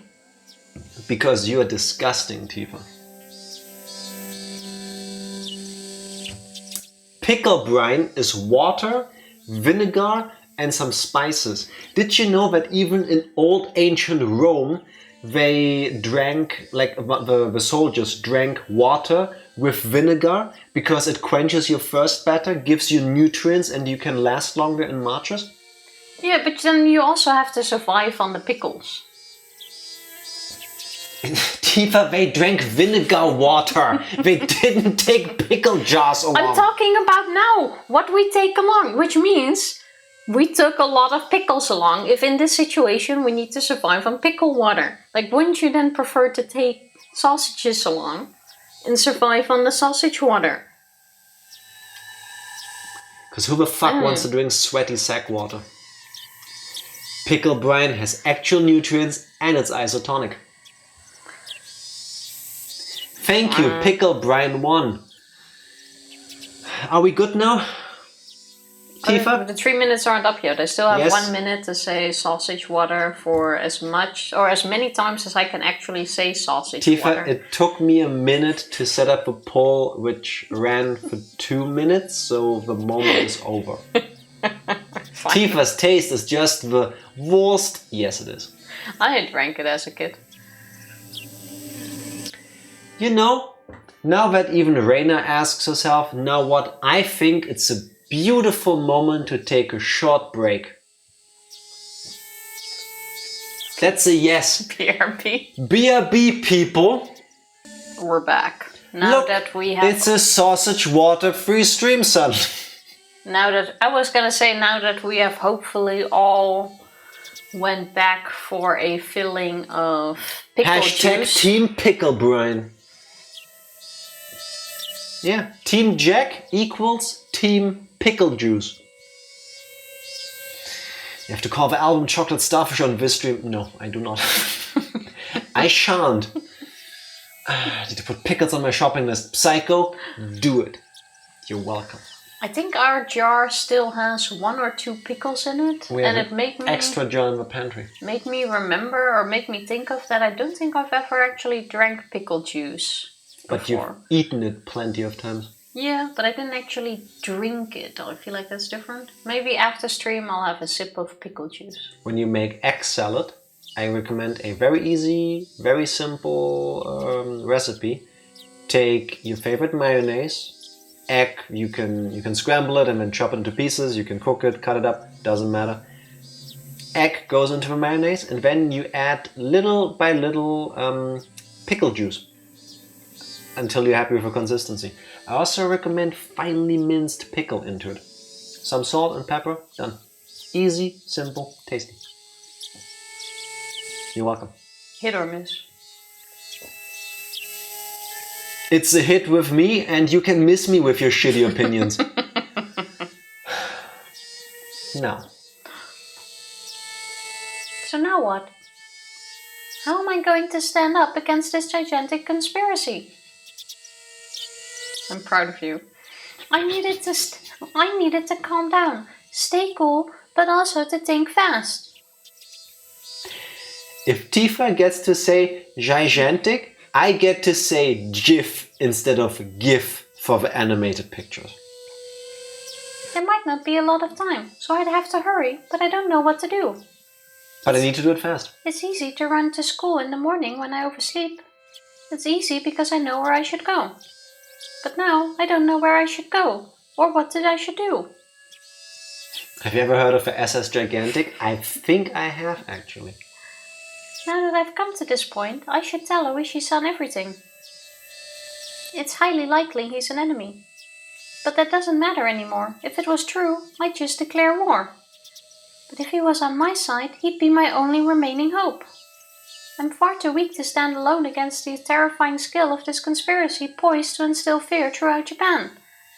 I'd have to use a public phone to make the phone call.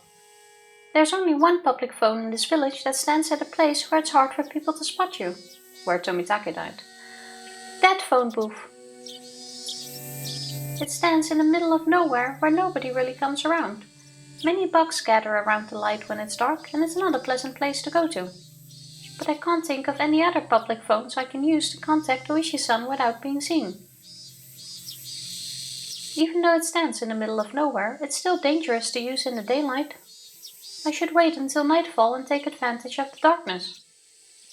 I heard that ooishi-san has been holed up in the station since Mio-san's murder case, so I should be able to reach him anytime.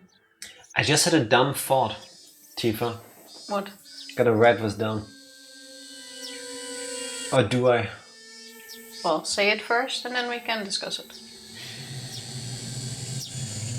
I'm beginning to think that Oishi is behind the annual murders. Why? he is also connected to all of the cases.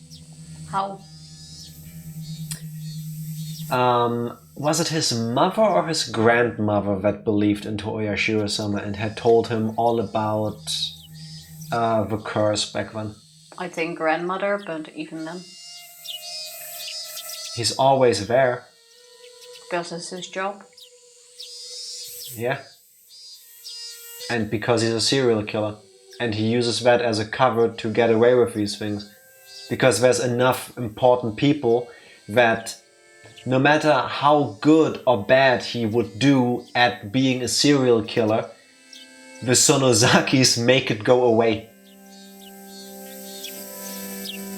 Like, if you ever wanted to be a serial killer that is afraid of getting found out, this would be the perfect scenario for you. You just gotta make it seem like the Sonozakis are somehow attached to it, and then they will use the influence to make big granddaddy Senator Sonozaki go, "No, stop looking into this." Disagree. You can write it down if you want, but I don't think he's behind all the murders. Looking for a cult. Hot cults in your area. Click here. I always wonder if you can just look up a cult and then ask if you can join them. Usually it's they need to approach you, no? No, I think up until a certain point on the internet you could do that. I think nowadays most websites will ban you for that. Well, it seems like you don't want people in your cult that might be there to fuck with you, turn you in. Like, don't you actually want people that you know are, I guess, gullible enough? Killable enough? Gullible. Gullible. Gullible. That's what I said. They have gills. You only want people who can breathe underwater, yo. Tifa said it first. She just showed her Neverlandian Atlantis touch. Hashtag gillable. I forgot there's a U in there. Yeah, gillable. There we go, write it down. I'm quite sure you already have a Ooishi is the murderer in the list, though. Do we? I'm not sure yet. I'm not convinced myself yet. Also, they have those. They're called lodges. Then remember it. Wait, what? What's a lodge? Isn't it like a house? I thought so. It's one of those fancy wooden buildings that I don't have the money for. In the mountains. Yeah. I have the number for the direct line to his office. The sky was still bright. Even though I had no time, I still had to wait for it to get dark. Frustrated, I glared at the sunset. I should find something to do. I couldn't waste any time that I had, so there must be something to do. Yeah, prepare some weapons, like a hatchet. After I thought about what I could do, I found there was something I wanted to confirm, something I've been worried about. I couldn't do anything else before it got dark anyway. Staying here doing nothing would just make me more frustrated. I made my decision and left the hideout.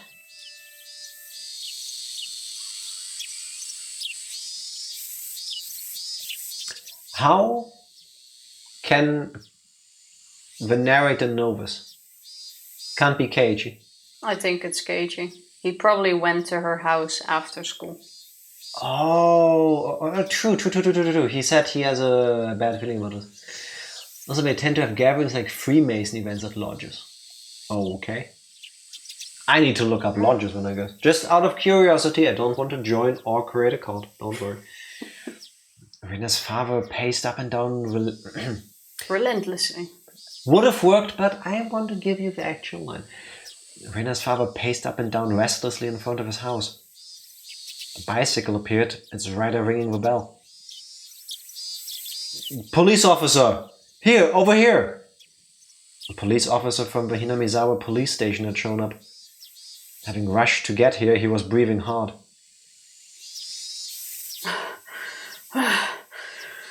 I hope you didn't wait too long. Please tell me what happened. I know I locked the door before I left, but when I came back the door was left open and he let the police officer into the house. I thought it's a resident. And look, my cash box was left open in my room. Is this how you found it? I guess that's not Keiichi. You didn't touch anything? I didn't touch the cash box itself because I thought they might have left fingerprints. I did touch the contents a little bit to check what was missing.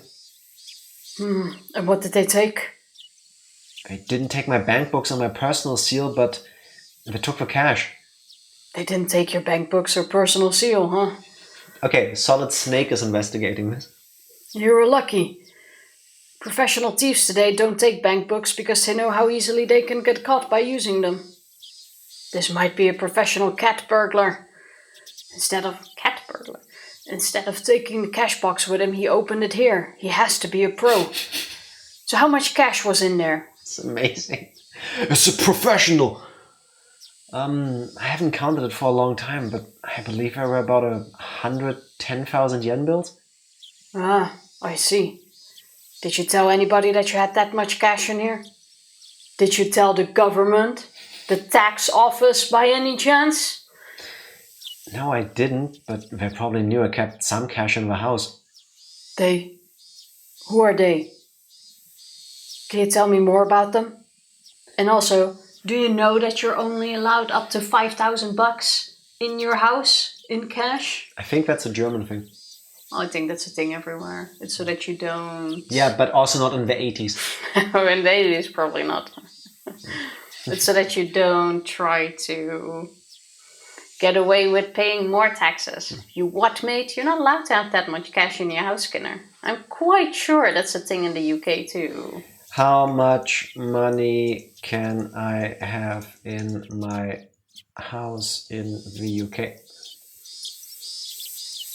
In the UK, there's no legal limit how much money you can keep at home. Okay. In the UK, there is no law against that. I take it back. How much can I have in Germany? There is no legal limit how much money you can keep in your house in Germany. Wait, what? Also, since when do you trust the AI answers?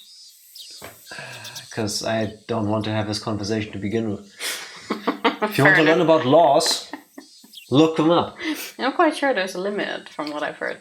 Tifa is trying to make up her own little lodge, I think they're called now. I totally don't want to join, guys. I only see that now. Like I said, rebrand tomorrow. Cult of the Eggs. Always has been. Tifa out here spreading lies. When isn't she? No, okay, wait. I'm gonna... Tifa, stop. I can explain your confusion. Yeah, go ahead. It's not about how much money you have at home. It's about how much money you're insured for if it gets stolen from your home. There's limits to that because insurance companies aren't just going to randomly hand you $5 million because you go, oh, I had 5 million at home. Plus, there is limits to how much cash you can use in transactions and how much cash you can travel with across borders. Because, you know, money laundering and stuff. In the Netherlands, you can, for 2025 in the Netherlands, for if you live alone, you can have a limit of 661 euros cash in your house. Anything above that, you have to report and you pay extra taxes over it. I'm Googling in German now. 1 second. She's not going to let me live this down. I ain't reporting shit. I somehow doubt anyone who has over that amount of cash who reports anything. And especially taxes like that I find very annoying. It's like when, for example, you receive like a heritage. You pay taxes over it, but you pay taxes over something that has already been taxed in its lifeline. Like you pay double taxes over things. Like if I go to the bank and I would now get $1,000 out of my bank account and store that in the house, that has already been taxed. I already taxed that.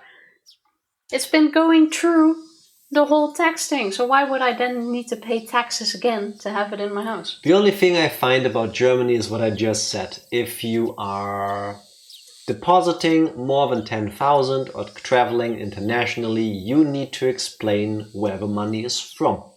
Which makes sense, because 10,000 is an amount you don't just randomly have in cash, usually. Usually. You also don't randomly have 662 euros. Weirdos. It's because of a lack of oxygen.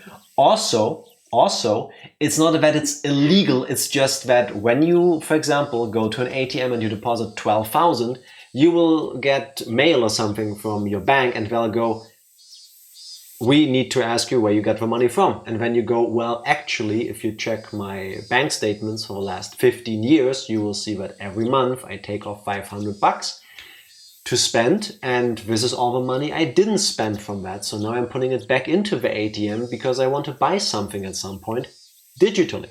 And then they go, okay, we will look into this. They look at it and they go, checks out. It needs to be Thank you. trackable and logical. It doesn't need to be trackable, it needs to be logical. It still needs to be somewhat trackable, I think.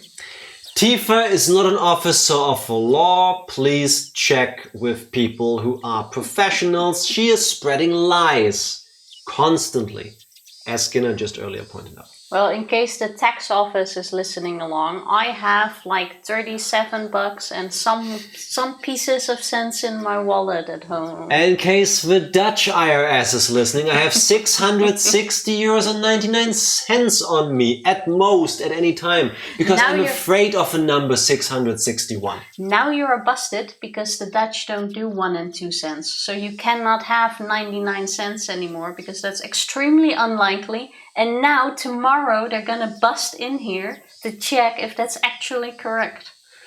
And that's how you know that all of the Netherlands is a joke, because I live in Germany, where we do have 1 and 2 cent coins. And if Tifa remembered that, she would know this too.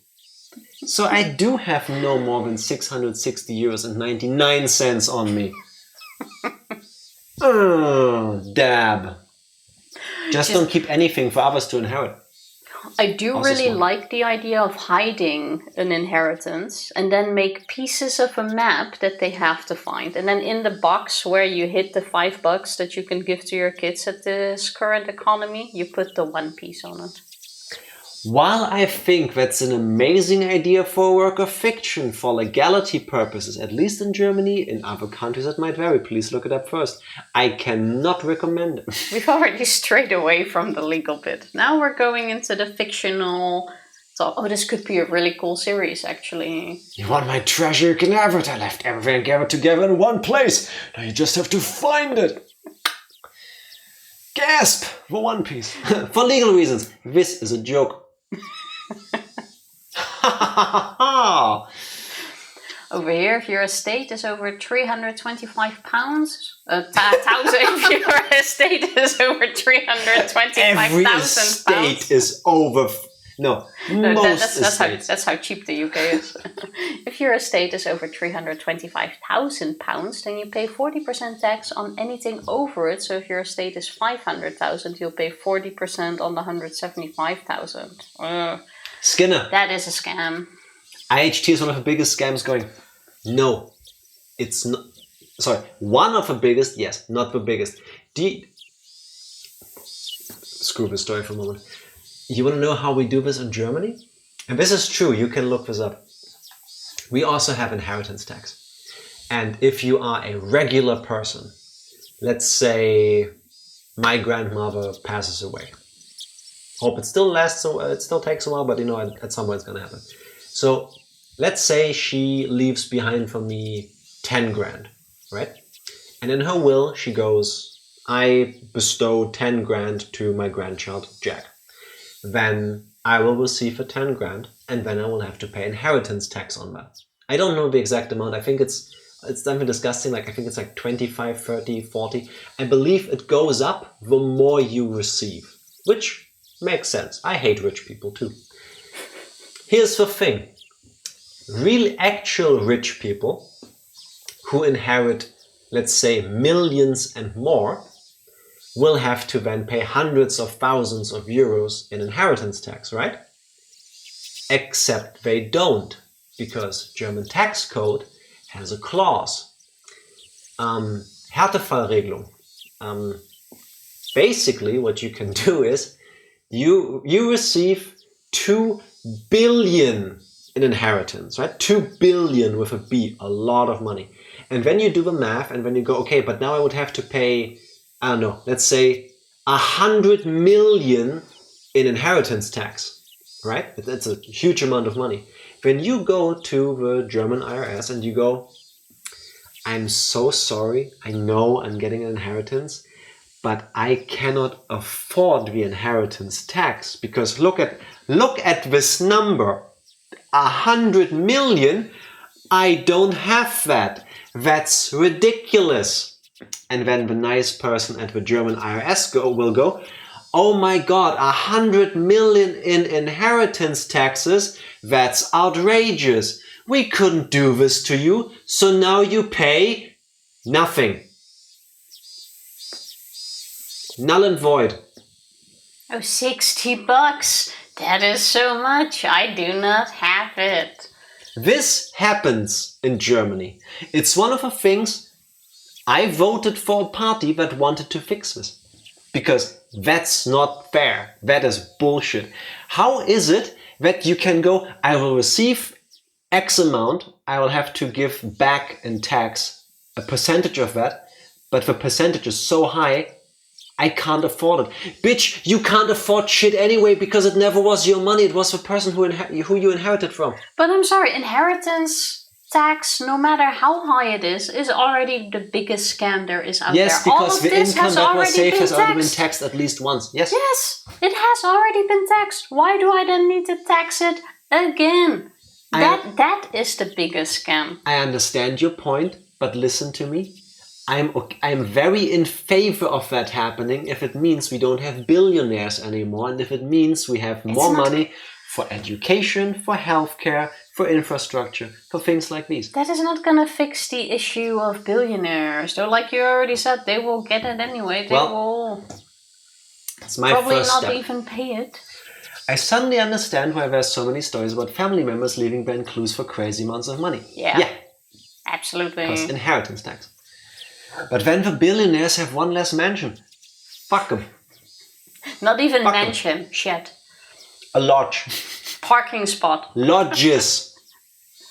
My mom has already told me, like, if I die, decline. Decline. The only thing you're gonna get are my plans and debts. The number will be red and have a minus in front of it. It's not worth the plants and the stuff in the house. Decline. Well, they made those laws in the first place. Also true, really quick by the way, happened a couple years ago. There was a huge tax scandal. The German IRS went like, yeah, actually, we don't understand this. Because all the people that understand the tax code to the point to make this scandal happen, they don't work here. They work at the banks. So how about, in order to fix this loophole, we call the banks to see if they can rent out people to help us fix the tax code. Do you see the issue here? Well... Meanwhile, unfortunately, Reina's dad has been stolen from. Well, it's kind of an embarrassing story. Her name is Rina Mamiya and just then the phone rang. Oh, excuse me, I'll just go get that. Please, give me a minute. He grabbed the phone. Fuck Reina's dad while he is single right now. Yeah, that's what got him into the situation to begin with, Skinner. Like, hello, this is the Ryugu residence. Hello. This is Maebara. Is Reina-san there? No, she hasn't come back from school yet. She hasn't? I'm very sorry, but I'm in the middle of something right now. Can you call back later? I'm sorry, bye. He hung up after that. The one person that could have helped you. Oh well. Yeah, but if you think like, hey, she should be home in the next half an hour, I'm kind of talking to a police officer because I got robbed. Yeah, it's like when you're trying to start your scheduled stream and when a neighbor calls because of their delivery.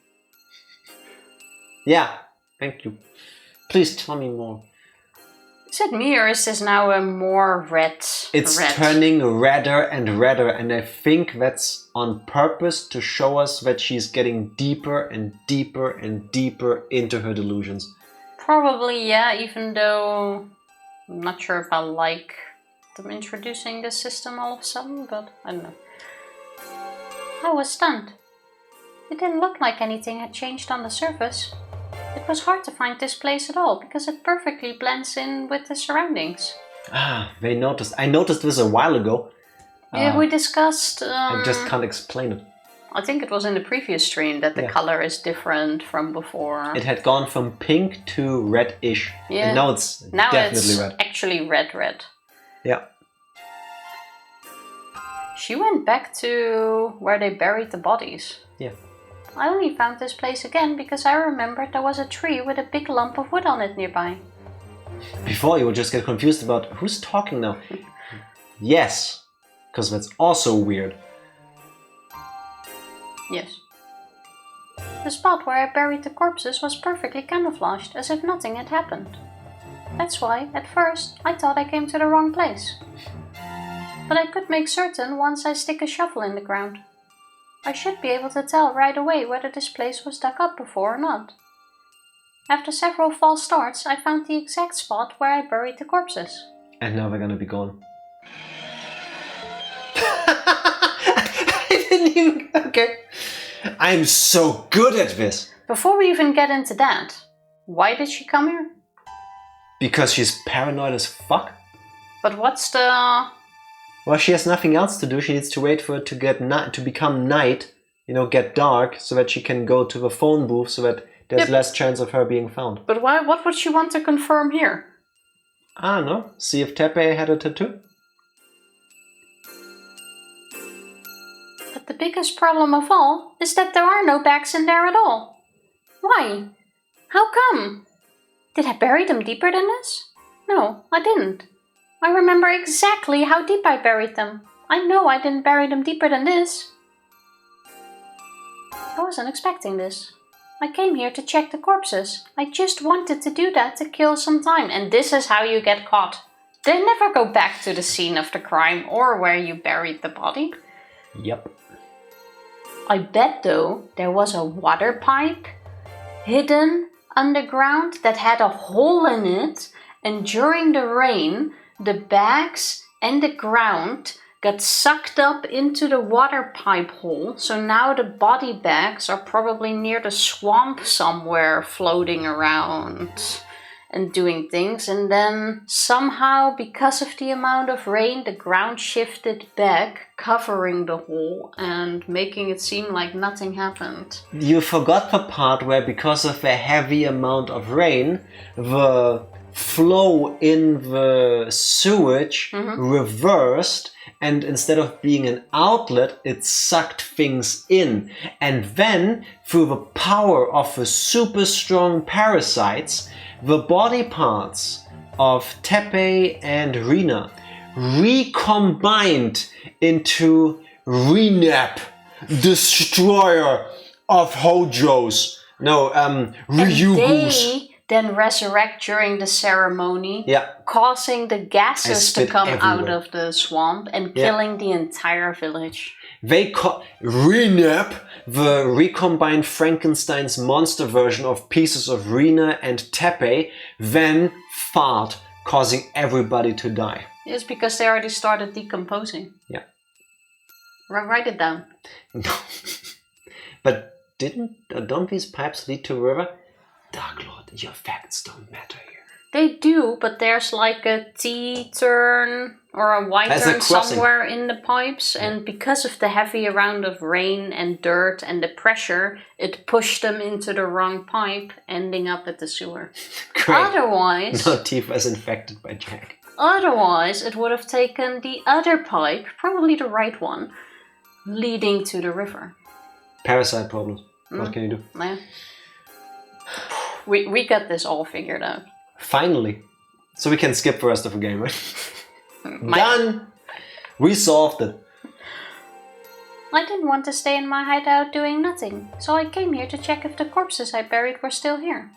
I'd make sure that they were still here, then I'd feel relieved. It was supposed to go like that. This was such an unexpected turn of events that I broke out into a cold sweat. What's going on? What's going on? I don't need to calm down to think about what happened. Corpses can't come back to life and crawl out of the ground. Except for Rainap. Someone must have dug them out. Who did it, and for what purpose? Did anyone happen to see us burying the corpses here, and did they dig them out after we left? What if they handed them over to the police? Piece by piece, like a Lego set. Oh lord, that would be so messed up. But this is the second time a body has been buried and not found again where it should be. Yep. So we are basically in the what happened to Keiichi mirroring with Reino. Yeah. Somehow. No, it can't be. It's been quite a while since the day we buried them here. It was before the Watanagashi festival. So if the police did find the corpses, when Ooishi contacted me, he had to know about Rina and Teppei. But he didn't tell me anything about them. I didn't think he was hiding anything on purpose either. So that means the police don't know about Rina and Teppei yet. Then why are the corpses gone? That would leave only one answer. Who knows about this place? One of us came back here, dug out the bags and took them away. The first person who comes to mind is Mion. I mean the Sonozaki family, but I can't think of a reason why they would do that. The murder of Rina and Teppei has nothing to do with them. I'm sure they don't want to get involved either, let alone be falsely accused. Mrs. Sonozaki is at this point. They must want to stay away as far as possible from this case. Why would they want to keep the corpses? It's like keeping a joker even though you lose if you have the joker by the end of the game. If I was Michan, what would I do? What would I do if I was club president? The joker is a card that you want to get rid of, at least in the game I mentioned earlier. But it becomes a powerful card in other games. What kind of game would that be? An electric shock ran through my spine. At the same time I realized it. They are one step ahead of me. The Sonozaki family got the corpses to use them as a joker, as a wild card. They're trying to use them to sell me out to the police. How? As evidence. Like here, I found this head in a bag. Here's an arm. It was Reina. Oh my god, do you know why the S group goes around, like digs up pieces of corpses to sell you out to the police?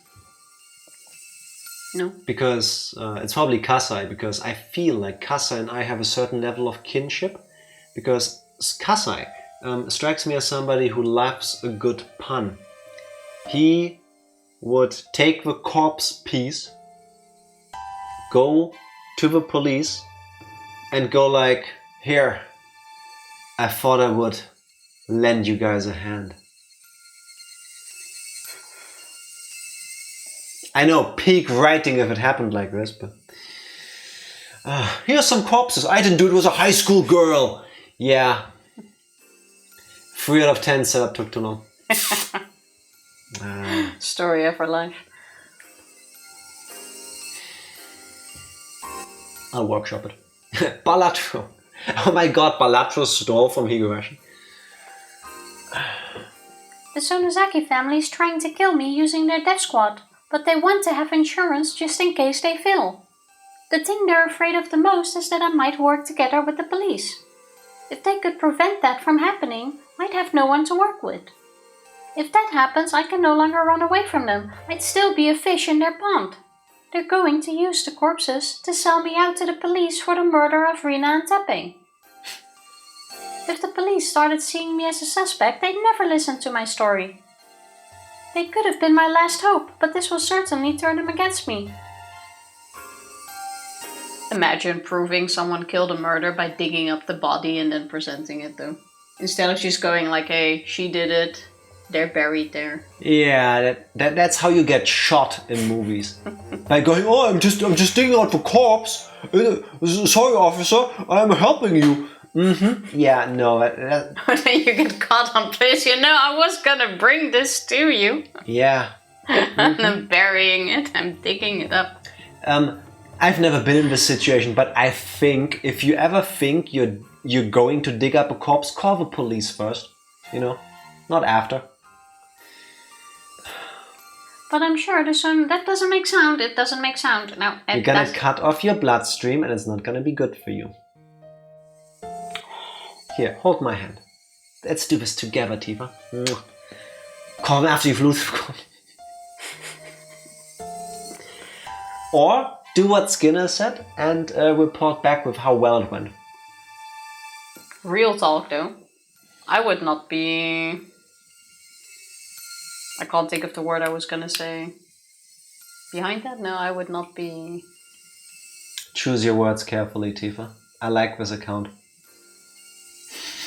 No, if you are in the actual situation where you're doing that... Where you're doing what? Where you're digging up the corpse for whatever reason, let's assume you're gonna bring them to the police because that's the situation we're obviously in right now. Would you not loot the corpse? No. Why the fuck would I... You do in video games.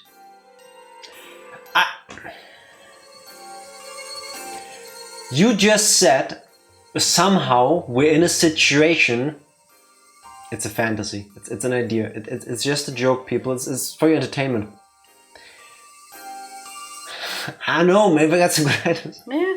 I saw a scene in a movie as well after a war has happened or battle has happened on a field and you see two people like walk through this isn't Skyrim, Tifa. This sea of bodies, and at some point he stops, take off the shoes of one of the bodies, and one of them is outraged that you don't take that off of a body, and he's like, well, I can still use it, I'm alive, he's never going to use it again, so why shouldn't I? Okay, I'm gonna give a lengthy Jack answer.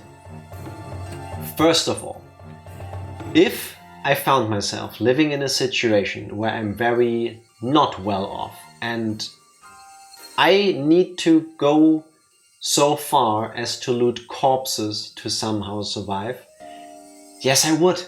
But the circumstances are that I need to do this in order to live. I don't do it for funsies.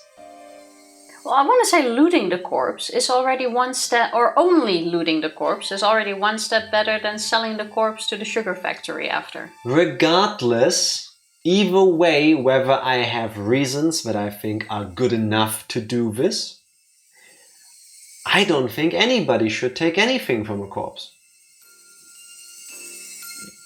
99% of the cases, I don't think your reason is good enough. If they stole something from you, getting it back, I can understand that, but why the fuck are you digging up a corpse? Anyway. I mean, that is a question we're already past. Anyway. We're doing it. We are digging up this corpse. Anyway. The original scenario you went with, Tifa, was we are digging up a corpse to bring it to the police.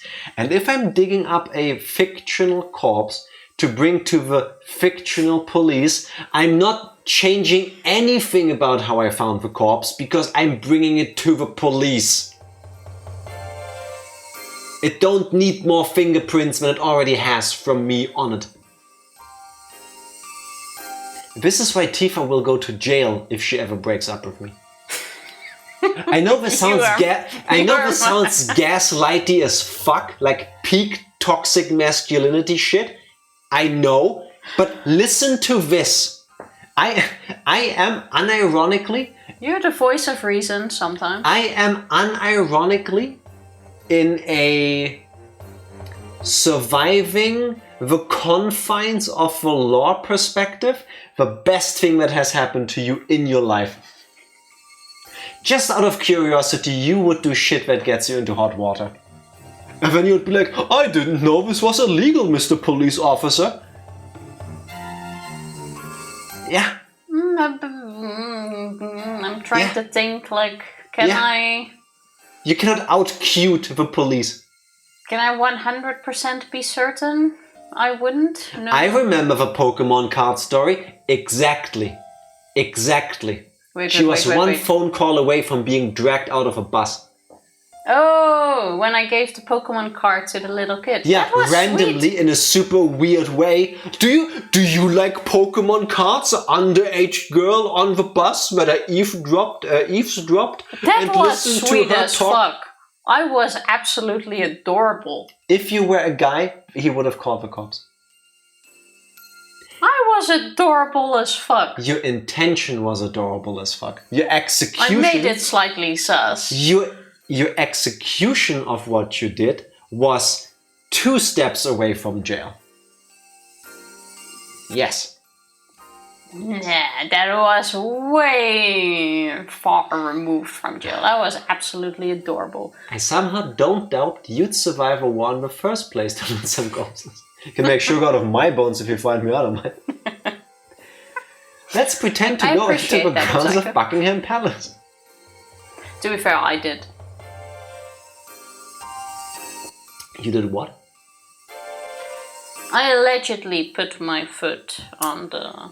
Tifa would never, even as a joke, allegedly put anything in a place where it doesn't belong at Buckingham Palace. Yeah, exactly. That's what look, Reina is trying really hard to say delusional shit. Could you maybe read that line?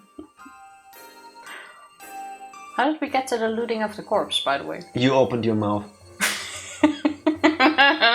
What triggered it? There's always a trigger to my intrusive thoughts. No, that was you. That was just pure you. Well. This is on Tifa this time. It is. Jack is right this time. But only this time. Thank you, Yugi. I appreciate the backup. Fine, Psycho, fine. of course, as well. Thank you. Mwah. Yes?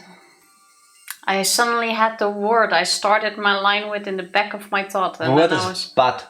Yeah, that's already... She's still thinking. It's gone. Like, I see it floating in the back of my mind somehow.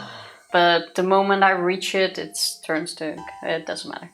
One day, I swear, stream's gonna get interrupted by a very angry knock on the door and it's gonna be the police.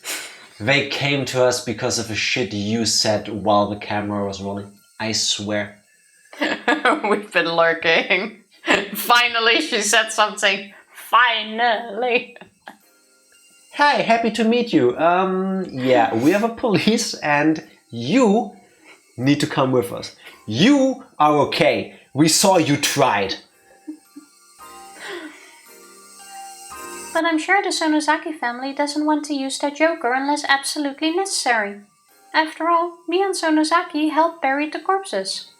Plus, they don't want the police to hover around Hinamizawa when the day of revival is so close.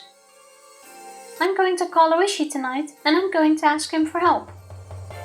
I'm going to tell him everything, including the things I haven't told even Keiichi-kun. I don't know if Ooishi will believe me. This is a gamble, and my chance of winning is very small. Plus, my worst enemy has the Joker, the bag with the corpses inside. Nah, you're an accomplice. Skinner, I didn't know I always mispronounce your name. It's Snitch. I will remember this. I mean, no one would believe you're not an accomplice. No, I don't have accomplice energy.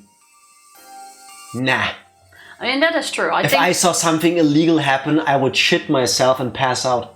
That is true. I think we had this conversation not too long ago. If, for whatever reason, I would kill somebody and hit the body, I would not trust you with that knowledge. As you should. Not. Because I said that before as well. When I met him once, I asked him if he would help me bury a body if needed. And he was like, no, that's a straight face. I'm going to the police. Yeah. I will report this. Yeah. Yeah. Do you see this? Because, Tifa, we've played Ace Attorney together. Yeah, it's the right thing to do. I'm assuming you didn't just kill for funsies. So something happened where that happened that way. So I'm gonna call the police. I'm gonna go, okay, listen, she's freaking out. Something happened. Please come. And then we look at this logically. And then you will be like, oh, actually, they just fell over dead. But I was freaking out, so I hacked them into pieces to put them into a wood chipper later. Because I couldn't handle the situation. And then I'll be like, see, officer, what I'm living with? Where's my like medallion? You know, where's my like what's the thing they pin on you when you've done a great service? Where's my medal? That I'm just saying, guys, if you need someone and you need help from one of us, it's me you should call. I'll get you out of jail. Tifa gets you deeper into it. just buy a pig.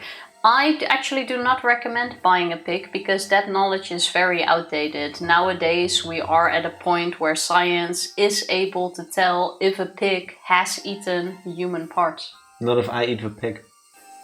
You would also have to get rid of the pig plus everything it has pooped out and touched. ChatGPT, how do I get rid of a 80 kilograms chicken?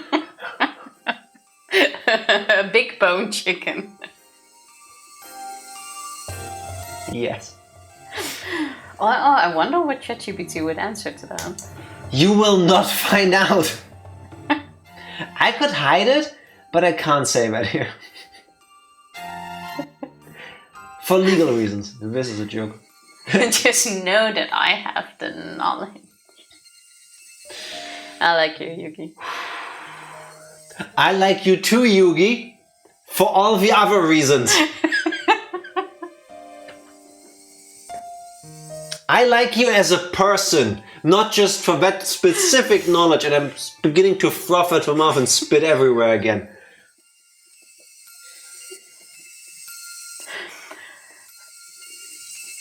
Oh look, Reina is desperately trying to have a breakdown, Tifa. Would you help her with that?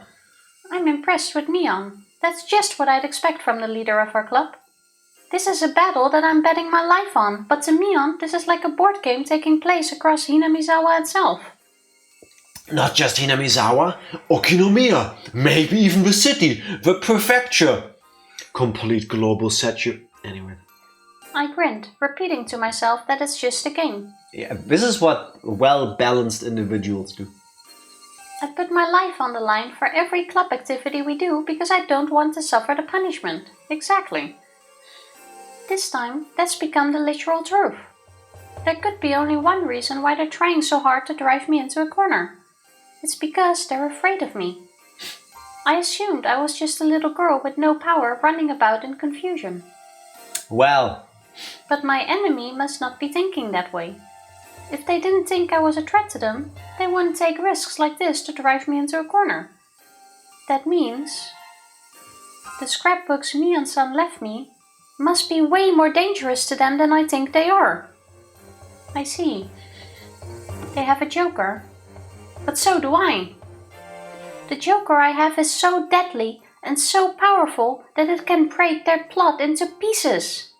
Like the bodies I buried. That's why they're so eager to find me. A cornered mouse really can bite a cat. I felt my fear towards my enemy fade away all of a sudden. Just as I fear them, so do they fear me too. So this is an evenly matched game. I don't have as bad as a hand as I thought I did. I was right to come here. I found out about the card my enemy was holding. This is a big deal. I felt myself shiver with excitement, and I grinned to encourage myself. Tifa energy. Well, that is a confirming laugh. This will be evidence A in your trial, Tifa. This moment. I honestly don't know how I would act in that situation. I don't ever plan on finding out. Don't give me that look. Why would I? Well, yeah, you wouldn't get past the murder. I send emails to the German tax office if I'm late handing in my taxes to apologize in advance. Like... I don't need to be here any longer. They know this place. They might come here to find me. It's not safe for me to stay here for long. I decided to go back to my hideout. Question is though, are the bodies actually gone? She probably just dug in the wrong spot. Or did she dug in the wrong spot? Yeah. Because we also had that hint where they were gonna do work on the mountain. And is this by coincidence a spot that they already had started? Also, am I misremembering that? Didn't they all bury part of a corpse? Or did they go all around the places together? I think they buried all of it in one spot. I thought they all went different places. They split up, each with a piece of body. No, they all carried the body parts. They all helped burying. Yeah. I can't recall. I'm quite sure all of them same. carried a piece up to the mountain, but it's on the same spot. Because they all talked to each other while burying it. I don't recall them talking to each other at the time. I remember them having a conversation about this after and going, okay, it's done. But I don't remember if they all buried them together or if they went into different places. No, I think they're all together. I don't think it's spread out. On the way back, I passed close to my house. I noticed something different right away. I hid behind a bush and looked at the front gate of my house. My father was talking to a police officer. I strained to catch their conversation. Oh god, she's only gonna get half of it again. Yes, she usually parks it there. My father pointed to the place where I usually park my bicycle. There. Okay. Please let us know whenever your daughter comes back. We'll try to find her as well. Ii-chan, you're good. You literally stole 800,000 yen from him and a bunch of other stuff and left the door open in your hurry. Did you already play your joker? Mion always starts a battle by attacking without hesitation and wins. It seems like the police are already after me. My chance of being able to explain the conspiracy to Ooishi was already small, but this makes it even smaller. No. That's why I'm going to talk to Ooishi. He sees the Sonozaki family as his enemy and he's trying to expose everything about them before his retirement. That's why he'll be on my side. He's not going to fall for their trick. Of course, there's a very high possibility that everything was part of their trap from the very beginning. It's possible that he claimed the Sonozaki family was his enemy in order to make me believe that he's on my side. Here we go. But their joker is actually giving me hope. If Ooishi is one of them, it would be too early to play their joker. Ooishi isn't one of them. That's why they got the joker, so they can play it before I go to the police. No, wait. That might be a trick to make me think that way in order to make me trust Ooishi. When Mion gives me two choices to choose from, it's usually better to choose the one I like without thinking too much. Mion, after all, likes to guess people's intentions in order to confuse them. So when you think about a choice too much, you're already in her trap. I'm going to do as I planned. I'm going to call Ooishi after it gets dark. If he's going to become my ally, we can talk about the future. And if he isn't... That, I realized, was what I had to think about before it got dark. Poor Reina. I feel so bad for people that go through like these kinds of delusions. That everybody in the world is just out to get them. Everybody is the enemy. She's the main character somehow. Everybody wants to kill her or do something to her. Yeah. Okay. It's Honestly, a horrible way to live. Honestly, I would say we save here. Nah. Because this is going to be a long call and I do not want to make it too late tonight.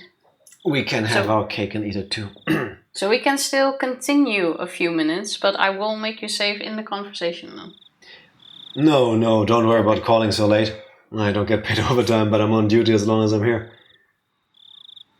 I started the conversation with an ordinary greeting to try and cause his reaction. Hello. There's a 50-50 chance that Ooishi is one of them. If he's their pawn, he'll either lure me out somewhere so he can arrest me, or he'll ask me where the scrapbooks are. But even if he didn't, that wouldn't prove anything. It's going to be difficult to determine if he's on my side or not, and I'd have to tell him about the scrapbooks no matter what. My heart's beating very fast. Even if I was sure that Ooishi isn't their pawn, I'd still have to make him believe such a crazy story. And I'd have to do that over the phone. Worrying wouldn't do anything for me. This is, I know, a gamble. I have but a small chance of winning. If I didn't put my chips on the table, the game wouldn't even start. Usually when I put my chips on the table, I already lost. Because I eat them all. I told you a little bit about this before, but I think somebody is following me. Are you sure about that? Yes. I wasn't sure before. I thought it was just my imagination, but things have changed over the past few days and now I'm certain. What do you mean things have changed? A few cars have been following me. One of them is a white van with 4 men in it. They disguise themselves as gardeners, but they're actually attack units. Attack units? You mean the Sonozaki's family's death squad? Yes. I'm pretty sure that's them. They came to my school today. I managed to escape from them in time, but it was very close. But why would they do that? Do they think you're trying to sniff out their connection to Tomitake's murder? Ooishi hasn't mentioned the scrapbooks yet. It sounded rather unnatural to beat around the bush like that by mentioning Tomitake's murder. But as I haven't told him about the scrapbooks, it could be a legitimate reaction. To tell you the truth, I just heard some bad news. I wanted to confirm it a bit more before letting you know, but we did promise to share new information with each other. So, this is what I heard.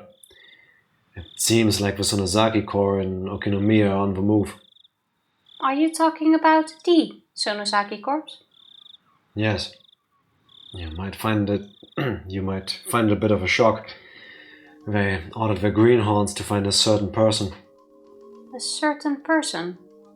My heart stopped for a moment upon hearing that. Are they? It's hard to believe. But you're the person we're looking for. We're trying to find you. I've just got this information, so I don't know the reason why, but they're mentioning your name. So you believe my story that my life is in danger? They ordered their greenhorns to find a certain person. They're mentioning your name. They're looking for Rina and or Teppei. Yes. It matches with my information perfectly. Ryugu-san, what's going on? Do you have any idea? What they're really looking for are the scrapbooks I have. They want to know where they are and they believe that I'm hiding them. They must be thinking that they'll be able to hide the information in the scrapbooks forever if they succeed in shutting my mouth. But I couldn't tell Ooishi about that yet. I answered his question by asking him a question.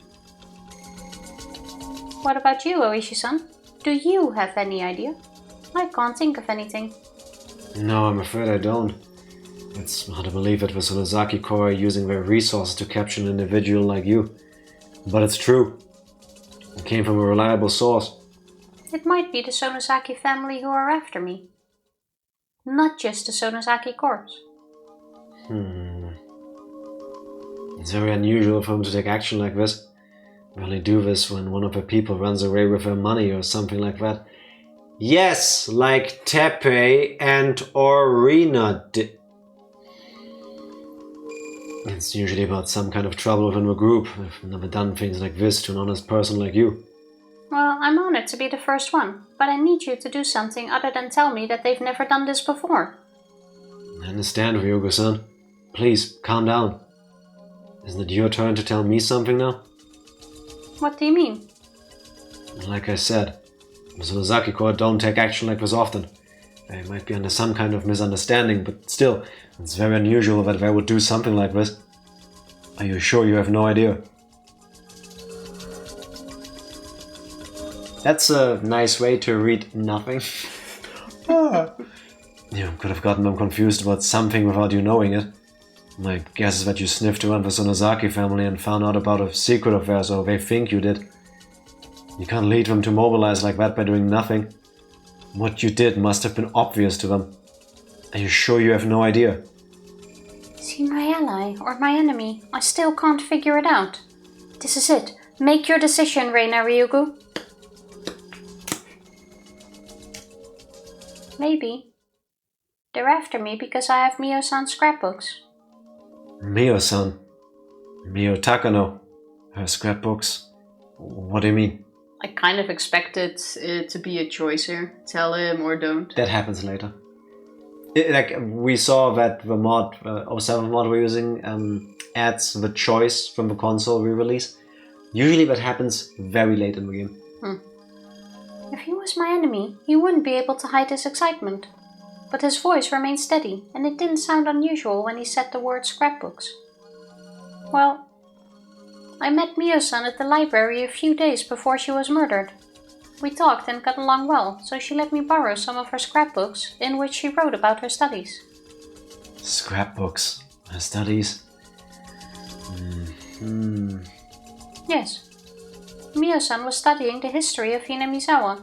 She summoned up her findings in those scrapbooks. I think when they killed Mio-san, they found out that some of her scrapbooks were missing and also that she gave them to me. After the scrapbooks? Ryuga-san, what are you talking about? She collected all her research about Hinamizawa and its ancient past as Onikafuchi into these scrapbooks. She wrote about the origin of Oyashiro-sama's cult in them too. The origin of a cult of Oyashiro-sama? You mean the story about the man-eating demons? Yes. In her research, she discovered a very important secret about Oyashiro-sama. The secret was extremely blasphemous for the people who worship him. I see. Those people, the most devout believers, couldn't accept the result of her research. Oishi was taking notes. I could hear him writing something while he spoke. This is like a modern-day witch hunt. They killed Mio-san and they're trying to get at her scrapbooks.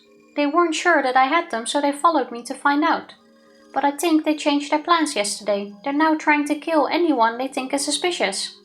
I see. That doesn't sound good at all. I'm going to arrange a security detail for you. And let me take a look at the scrapbooks too.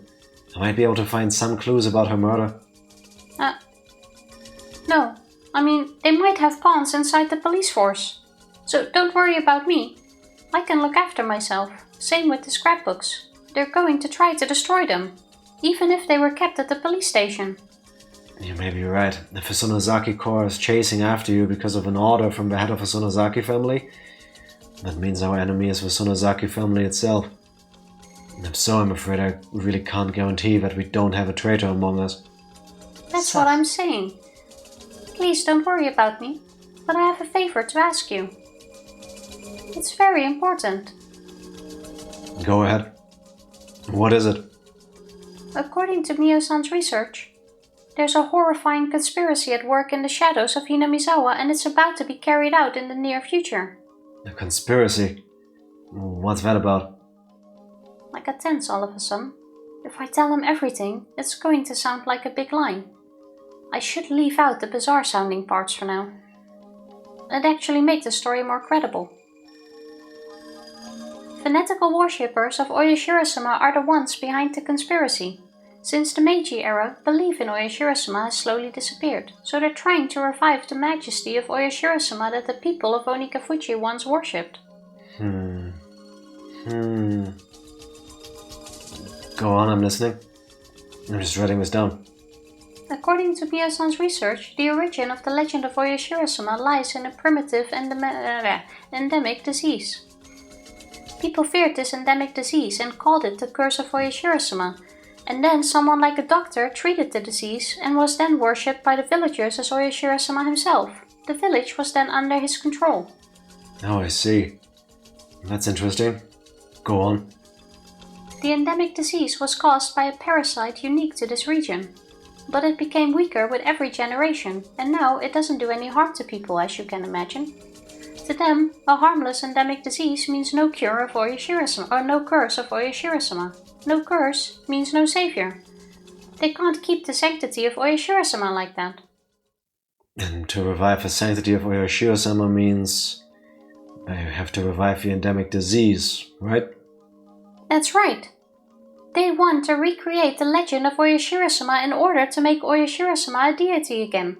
That's why they're trying to create the original parasite, because it can bring back the more powerful strain of the endemic disease. The true intention of the series of the mysterious deaths was to test the result of their research. Didn't she not want to tell him all the weird details? Yeah, I'm wondering what he left out, because I thought with the weird details she meant this. She meant the parasite. Yeah.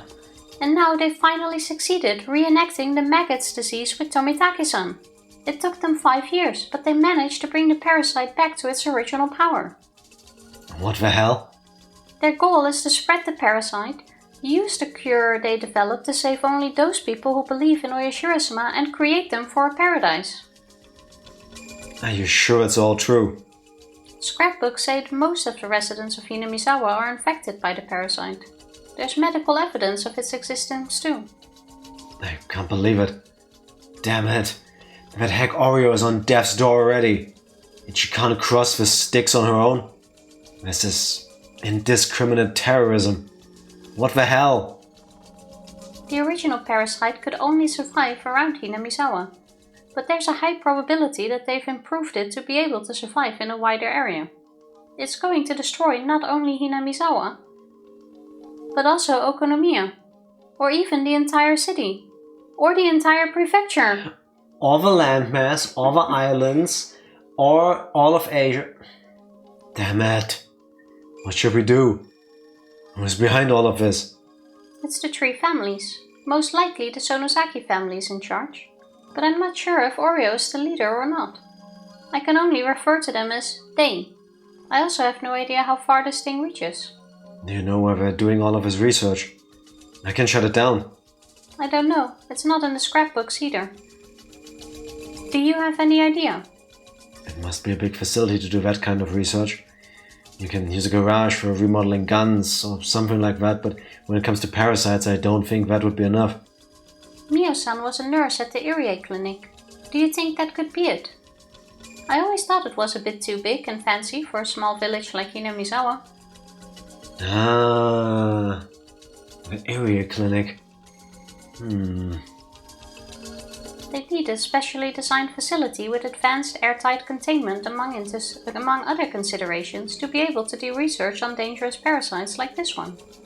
It's easy to equate suspicious research with a clinic facility, but it also sounds too easy and a little cliché. At first, I thought they converted part of the clinic into a secret research center, but that actually sounds a little too unrealistic. Anyway, I don't know where it is, so please find that out. Can't you just raid every suspicious place at once? As you know, we need a warrant for that kind of thing. There's a way I can get one even after doing a raid, but I'd need conclusive evidence that it was actually the research building in question in order to do that. Ooishi is a police officer. Just raid everybody. If he's going to work as an officer, he has to follow their rules. But they really are planning bioterrorism. There has to be a reason why they killed Mio-san so quickly. And I think the reason is because their day of revival isn't far off. Okay, I understand. I'll try to do what I can. With an unthinkable plan like this, I'd imagine it'd be difficult to keep all the Sonosaki family members... With an unthinkable plan like this, I'd imagine it'd be difficult to keep all the Sonosaki family members on their side. I'm sure there are some who are secretly against it. I'll try to make contact with those people. Don't worry, I'm very good at things like this. Ooishi laughed to try to cheer me up. I was upset with the work of the police before, but Ooishi's positive reaction is very reliable. He's what you might call an outlaw. Ooishi's greatest advantage to me is that he doesn't exactly play by the rules. It's very encouraging that he has that kind of skill. Sorry. It's a parasite. Especially since we have to act both very quickly and without conclusive evidence. The police normally investigate incidents after they've happened, but that doesn't work in this case. They're gonna cause an incident. If this incident actually does occur, it's going to be a big disaster. Mio-san exposed such a horrifying conspiracy. I'm scared. She met with a very sad end.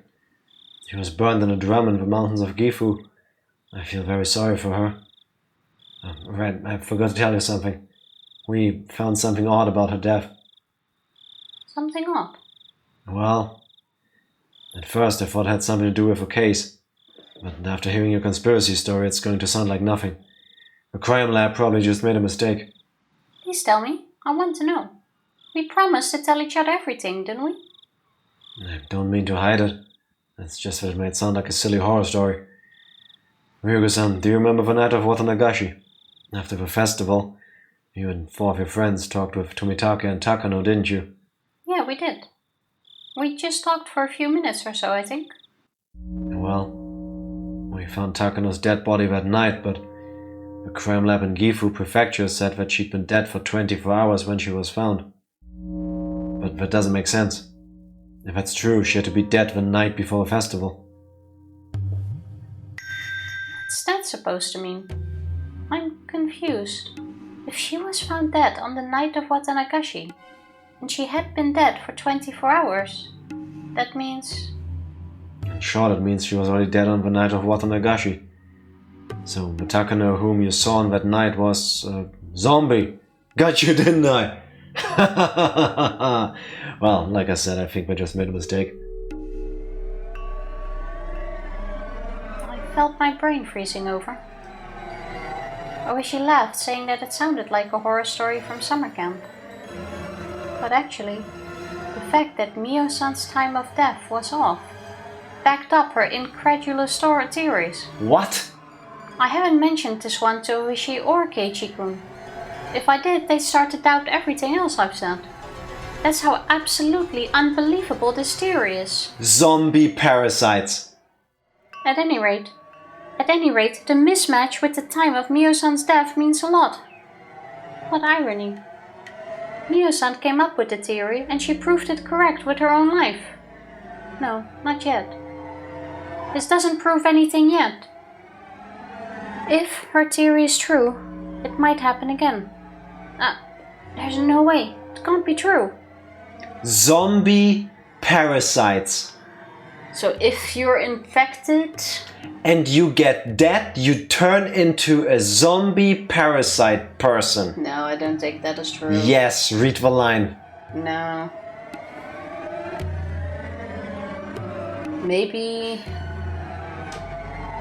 your body already starts... well, that's kind of... I want to say already starts dying, but that's kind of what it means to get a zombie parasite. Yeah. I still can't believe it. But Ooishi just said it. He said Mio-san was already dead on the night of the festival. It means that the Mio-san, who was walking arm in arm with Tomitake-san on that night, wasn't Mio-san. Mio-san was already dead, so that wasn't her. That means she was... I felt a new sensation, one I'd never felt in my life before. It wasn't an ordinary kind of dread. It was fear of the truth. No fear is worse than the fear of accepting a truth you don't want to believe. Compared to this fear, the fear of being stalked by the Sonosaki family or being burned alive in an oil drum looked silly. That's how deep of a fear I felt. And I felt it crawling all over my body. Higurashi-san, please listen to me. I understand you don't trust the police. It's true that the Sonosaki family has control over the entire city. There are some traitors at my station too. But you're in danger. You can trust me. I want you to trust me as an individual person. I can provide shelter for you. It's a place nobody knows but me. Please trust me. I don't doubt Ooishi at this point. I actually think he's very reliable. I would have said yes without a second thought. But the situation has drastically changed. If Mio-san's death backs up this unbelievable truth, I trust Ooishi. I believe he'll find the enemy and take him down. But I'd rather protect myself on my own than let someone else do it. If the unbelievable truth is real, then I couldn't trust anybody except myself. No, even myself might appear before me too. Ooishi-san, thank you so much. Anyway, please find their research center and put a stop to their conspiracy. I'm going to hide somewhere for a while. I'll call you again. I noticed I'd been on the phone too long. I'd been using this phone booth with a light in the middle of the darkness. In other words, I've been telling everybody I'm here. Body snatchers? Are they making clones? Are they zombies? What the fuck, people? Hello! Okay, so Triple that's six. the unbelievable bit. It wasn't even the whole parasites and what we know. It's about what we do not know yet. It wasn't Takano-san that met up with Tomitake. By who? It was Makano-san, her twin sister.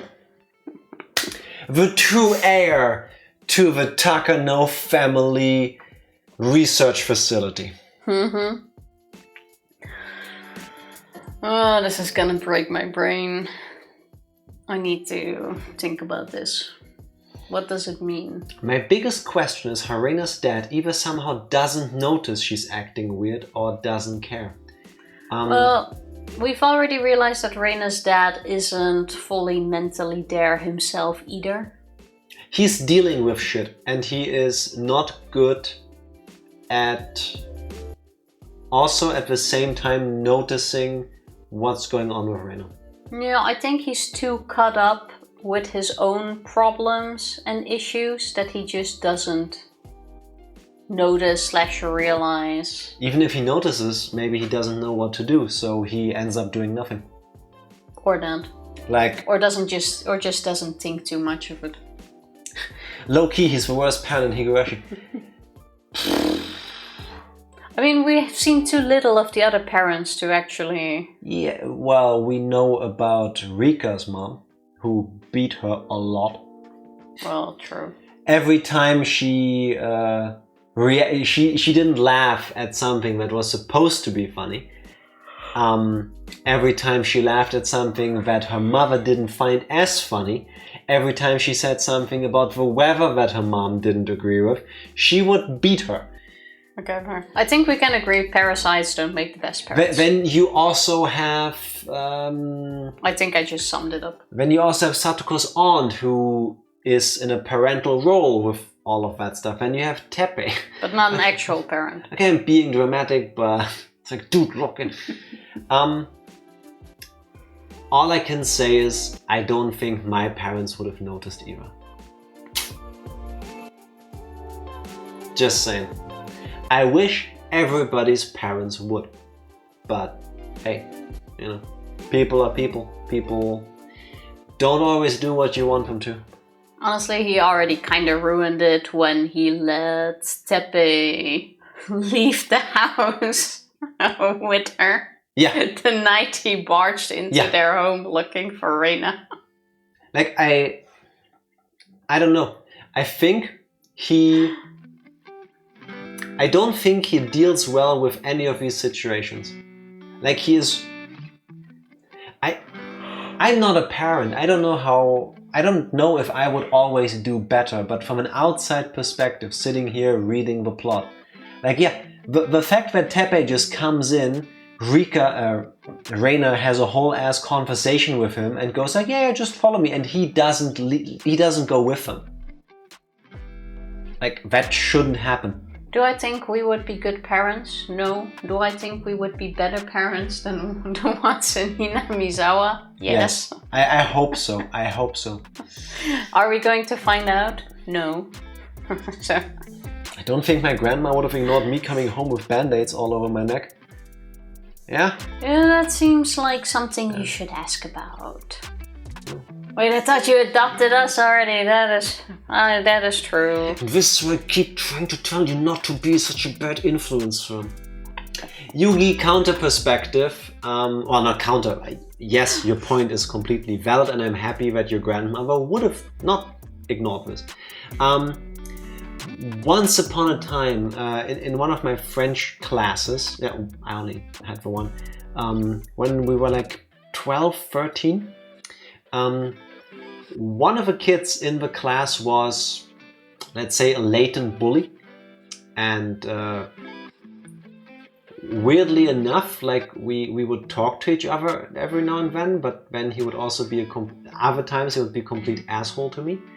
And one day, class is about to start. It's like second period, second class of the day. It's early. I'm sitting like this, like bent forward, reading something in my French textbook. And he was also stronger than the other kids, especially stronger than me. And he walked past me to get, I assumed, to get to his seat, swings his arm and slaps me flat, really hard, straight on the neck. I was too stupid to make a fuss about it. I should have gone to the teacher like, hey, he just like beat me in the back of the head, like what the fuck? I didn't, because we were roughhousing, right? This is normal behavior, right? So I didn't react to it. If you're roughhousing, yes. Yeah, I just sat where I was reading the textbook. You know, this is normal amongst the cool kids, right? I want to be one of them. I don't want to be the fat outsider kid all of my life, so I need to be cool with this, right? That's normal, right? He has friends. I don't. This is normal, right? So I didn't. I had I felt like my brain was exploding a few seconds after. I had such a headache. Eventually, I made it through the day somehow. Come home, and I tell my dad about it. And I don't know how the conversation went. I don't know how exactly I told him. But he looked at me and he's like, yeah, you must have done something to deserve it.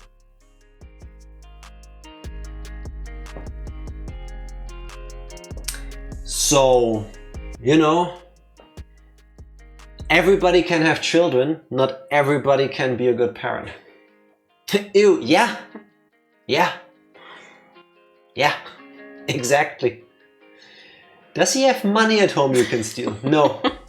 No. Like karma. No. Oh, trust me, there's been plenty of karma later on, but not from me, I want to say. No.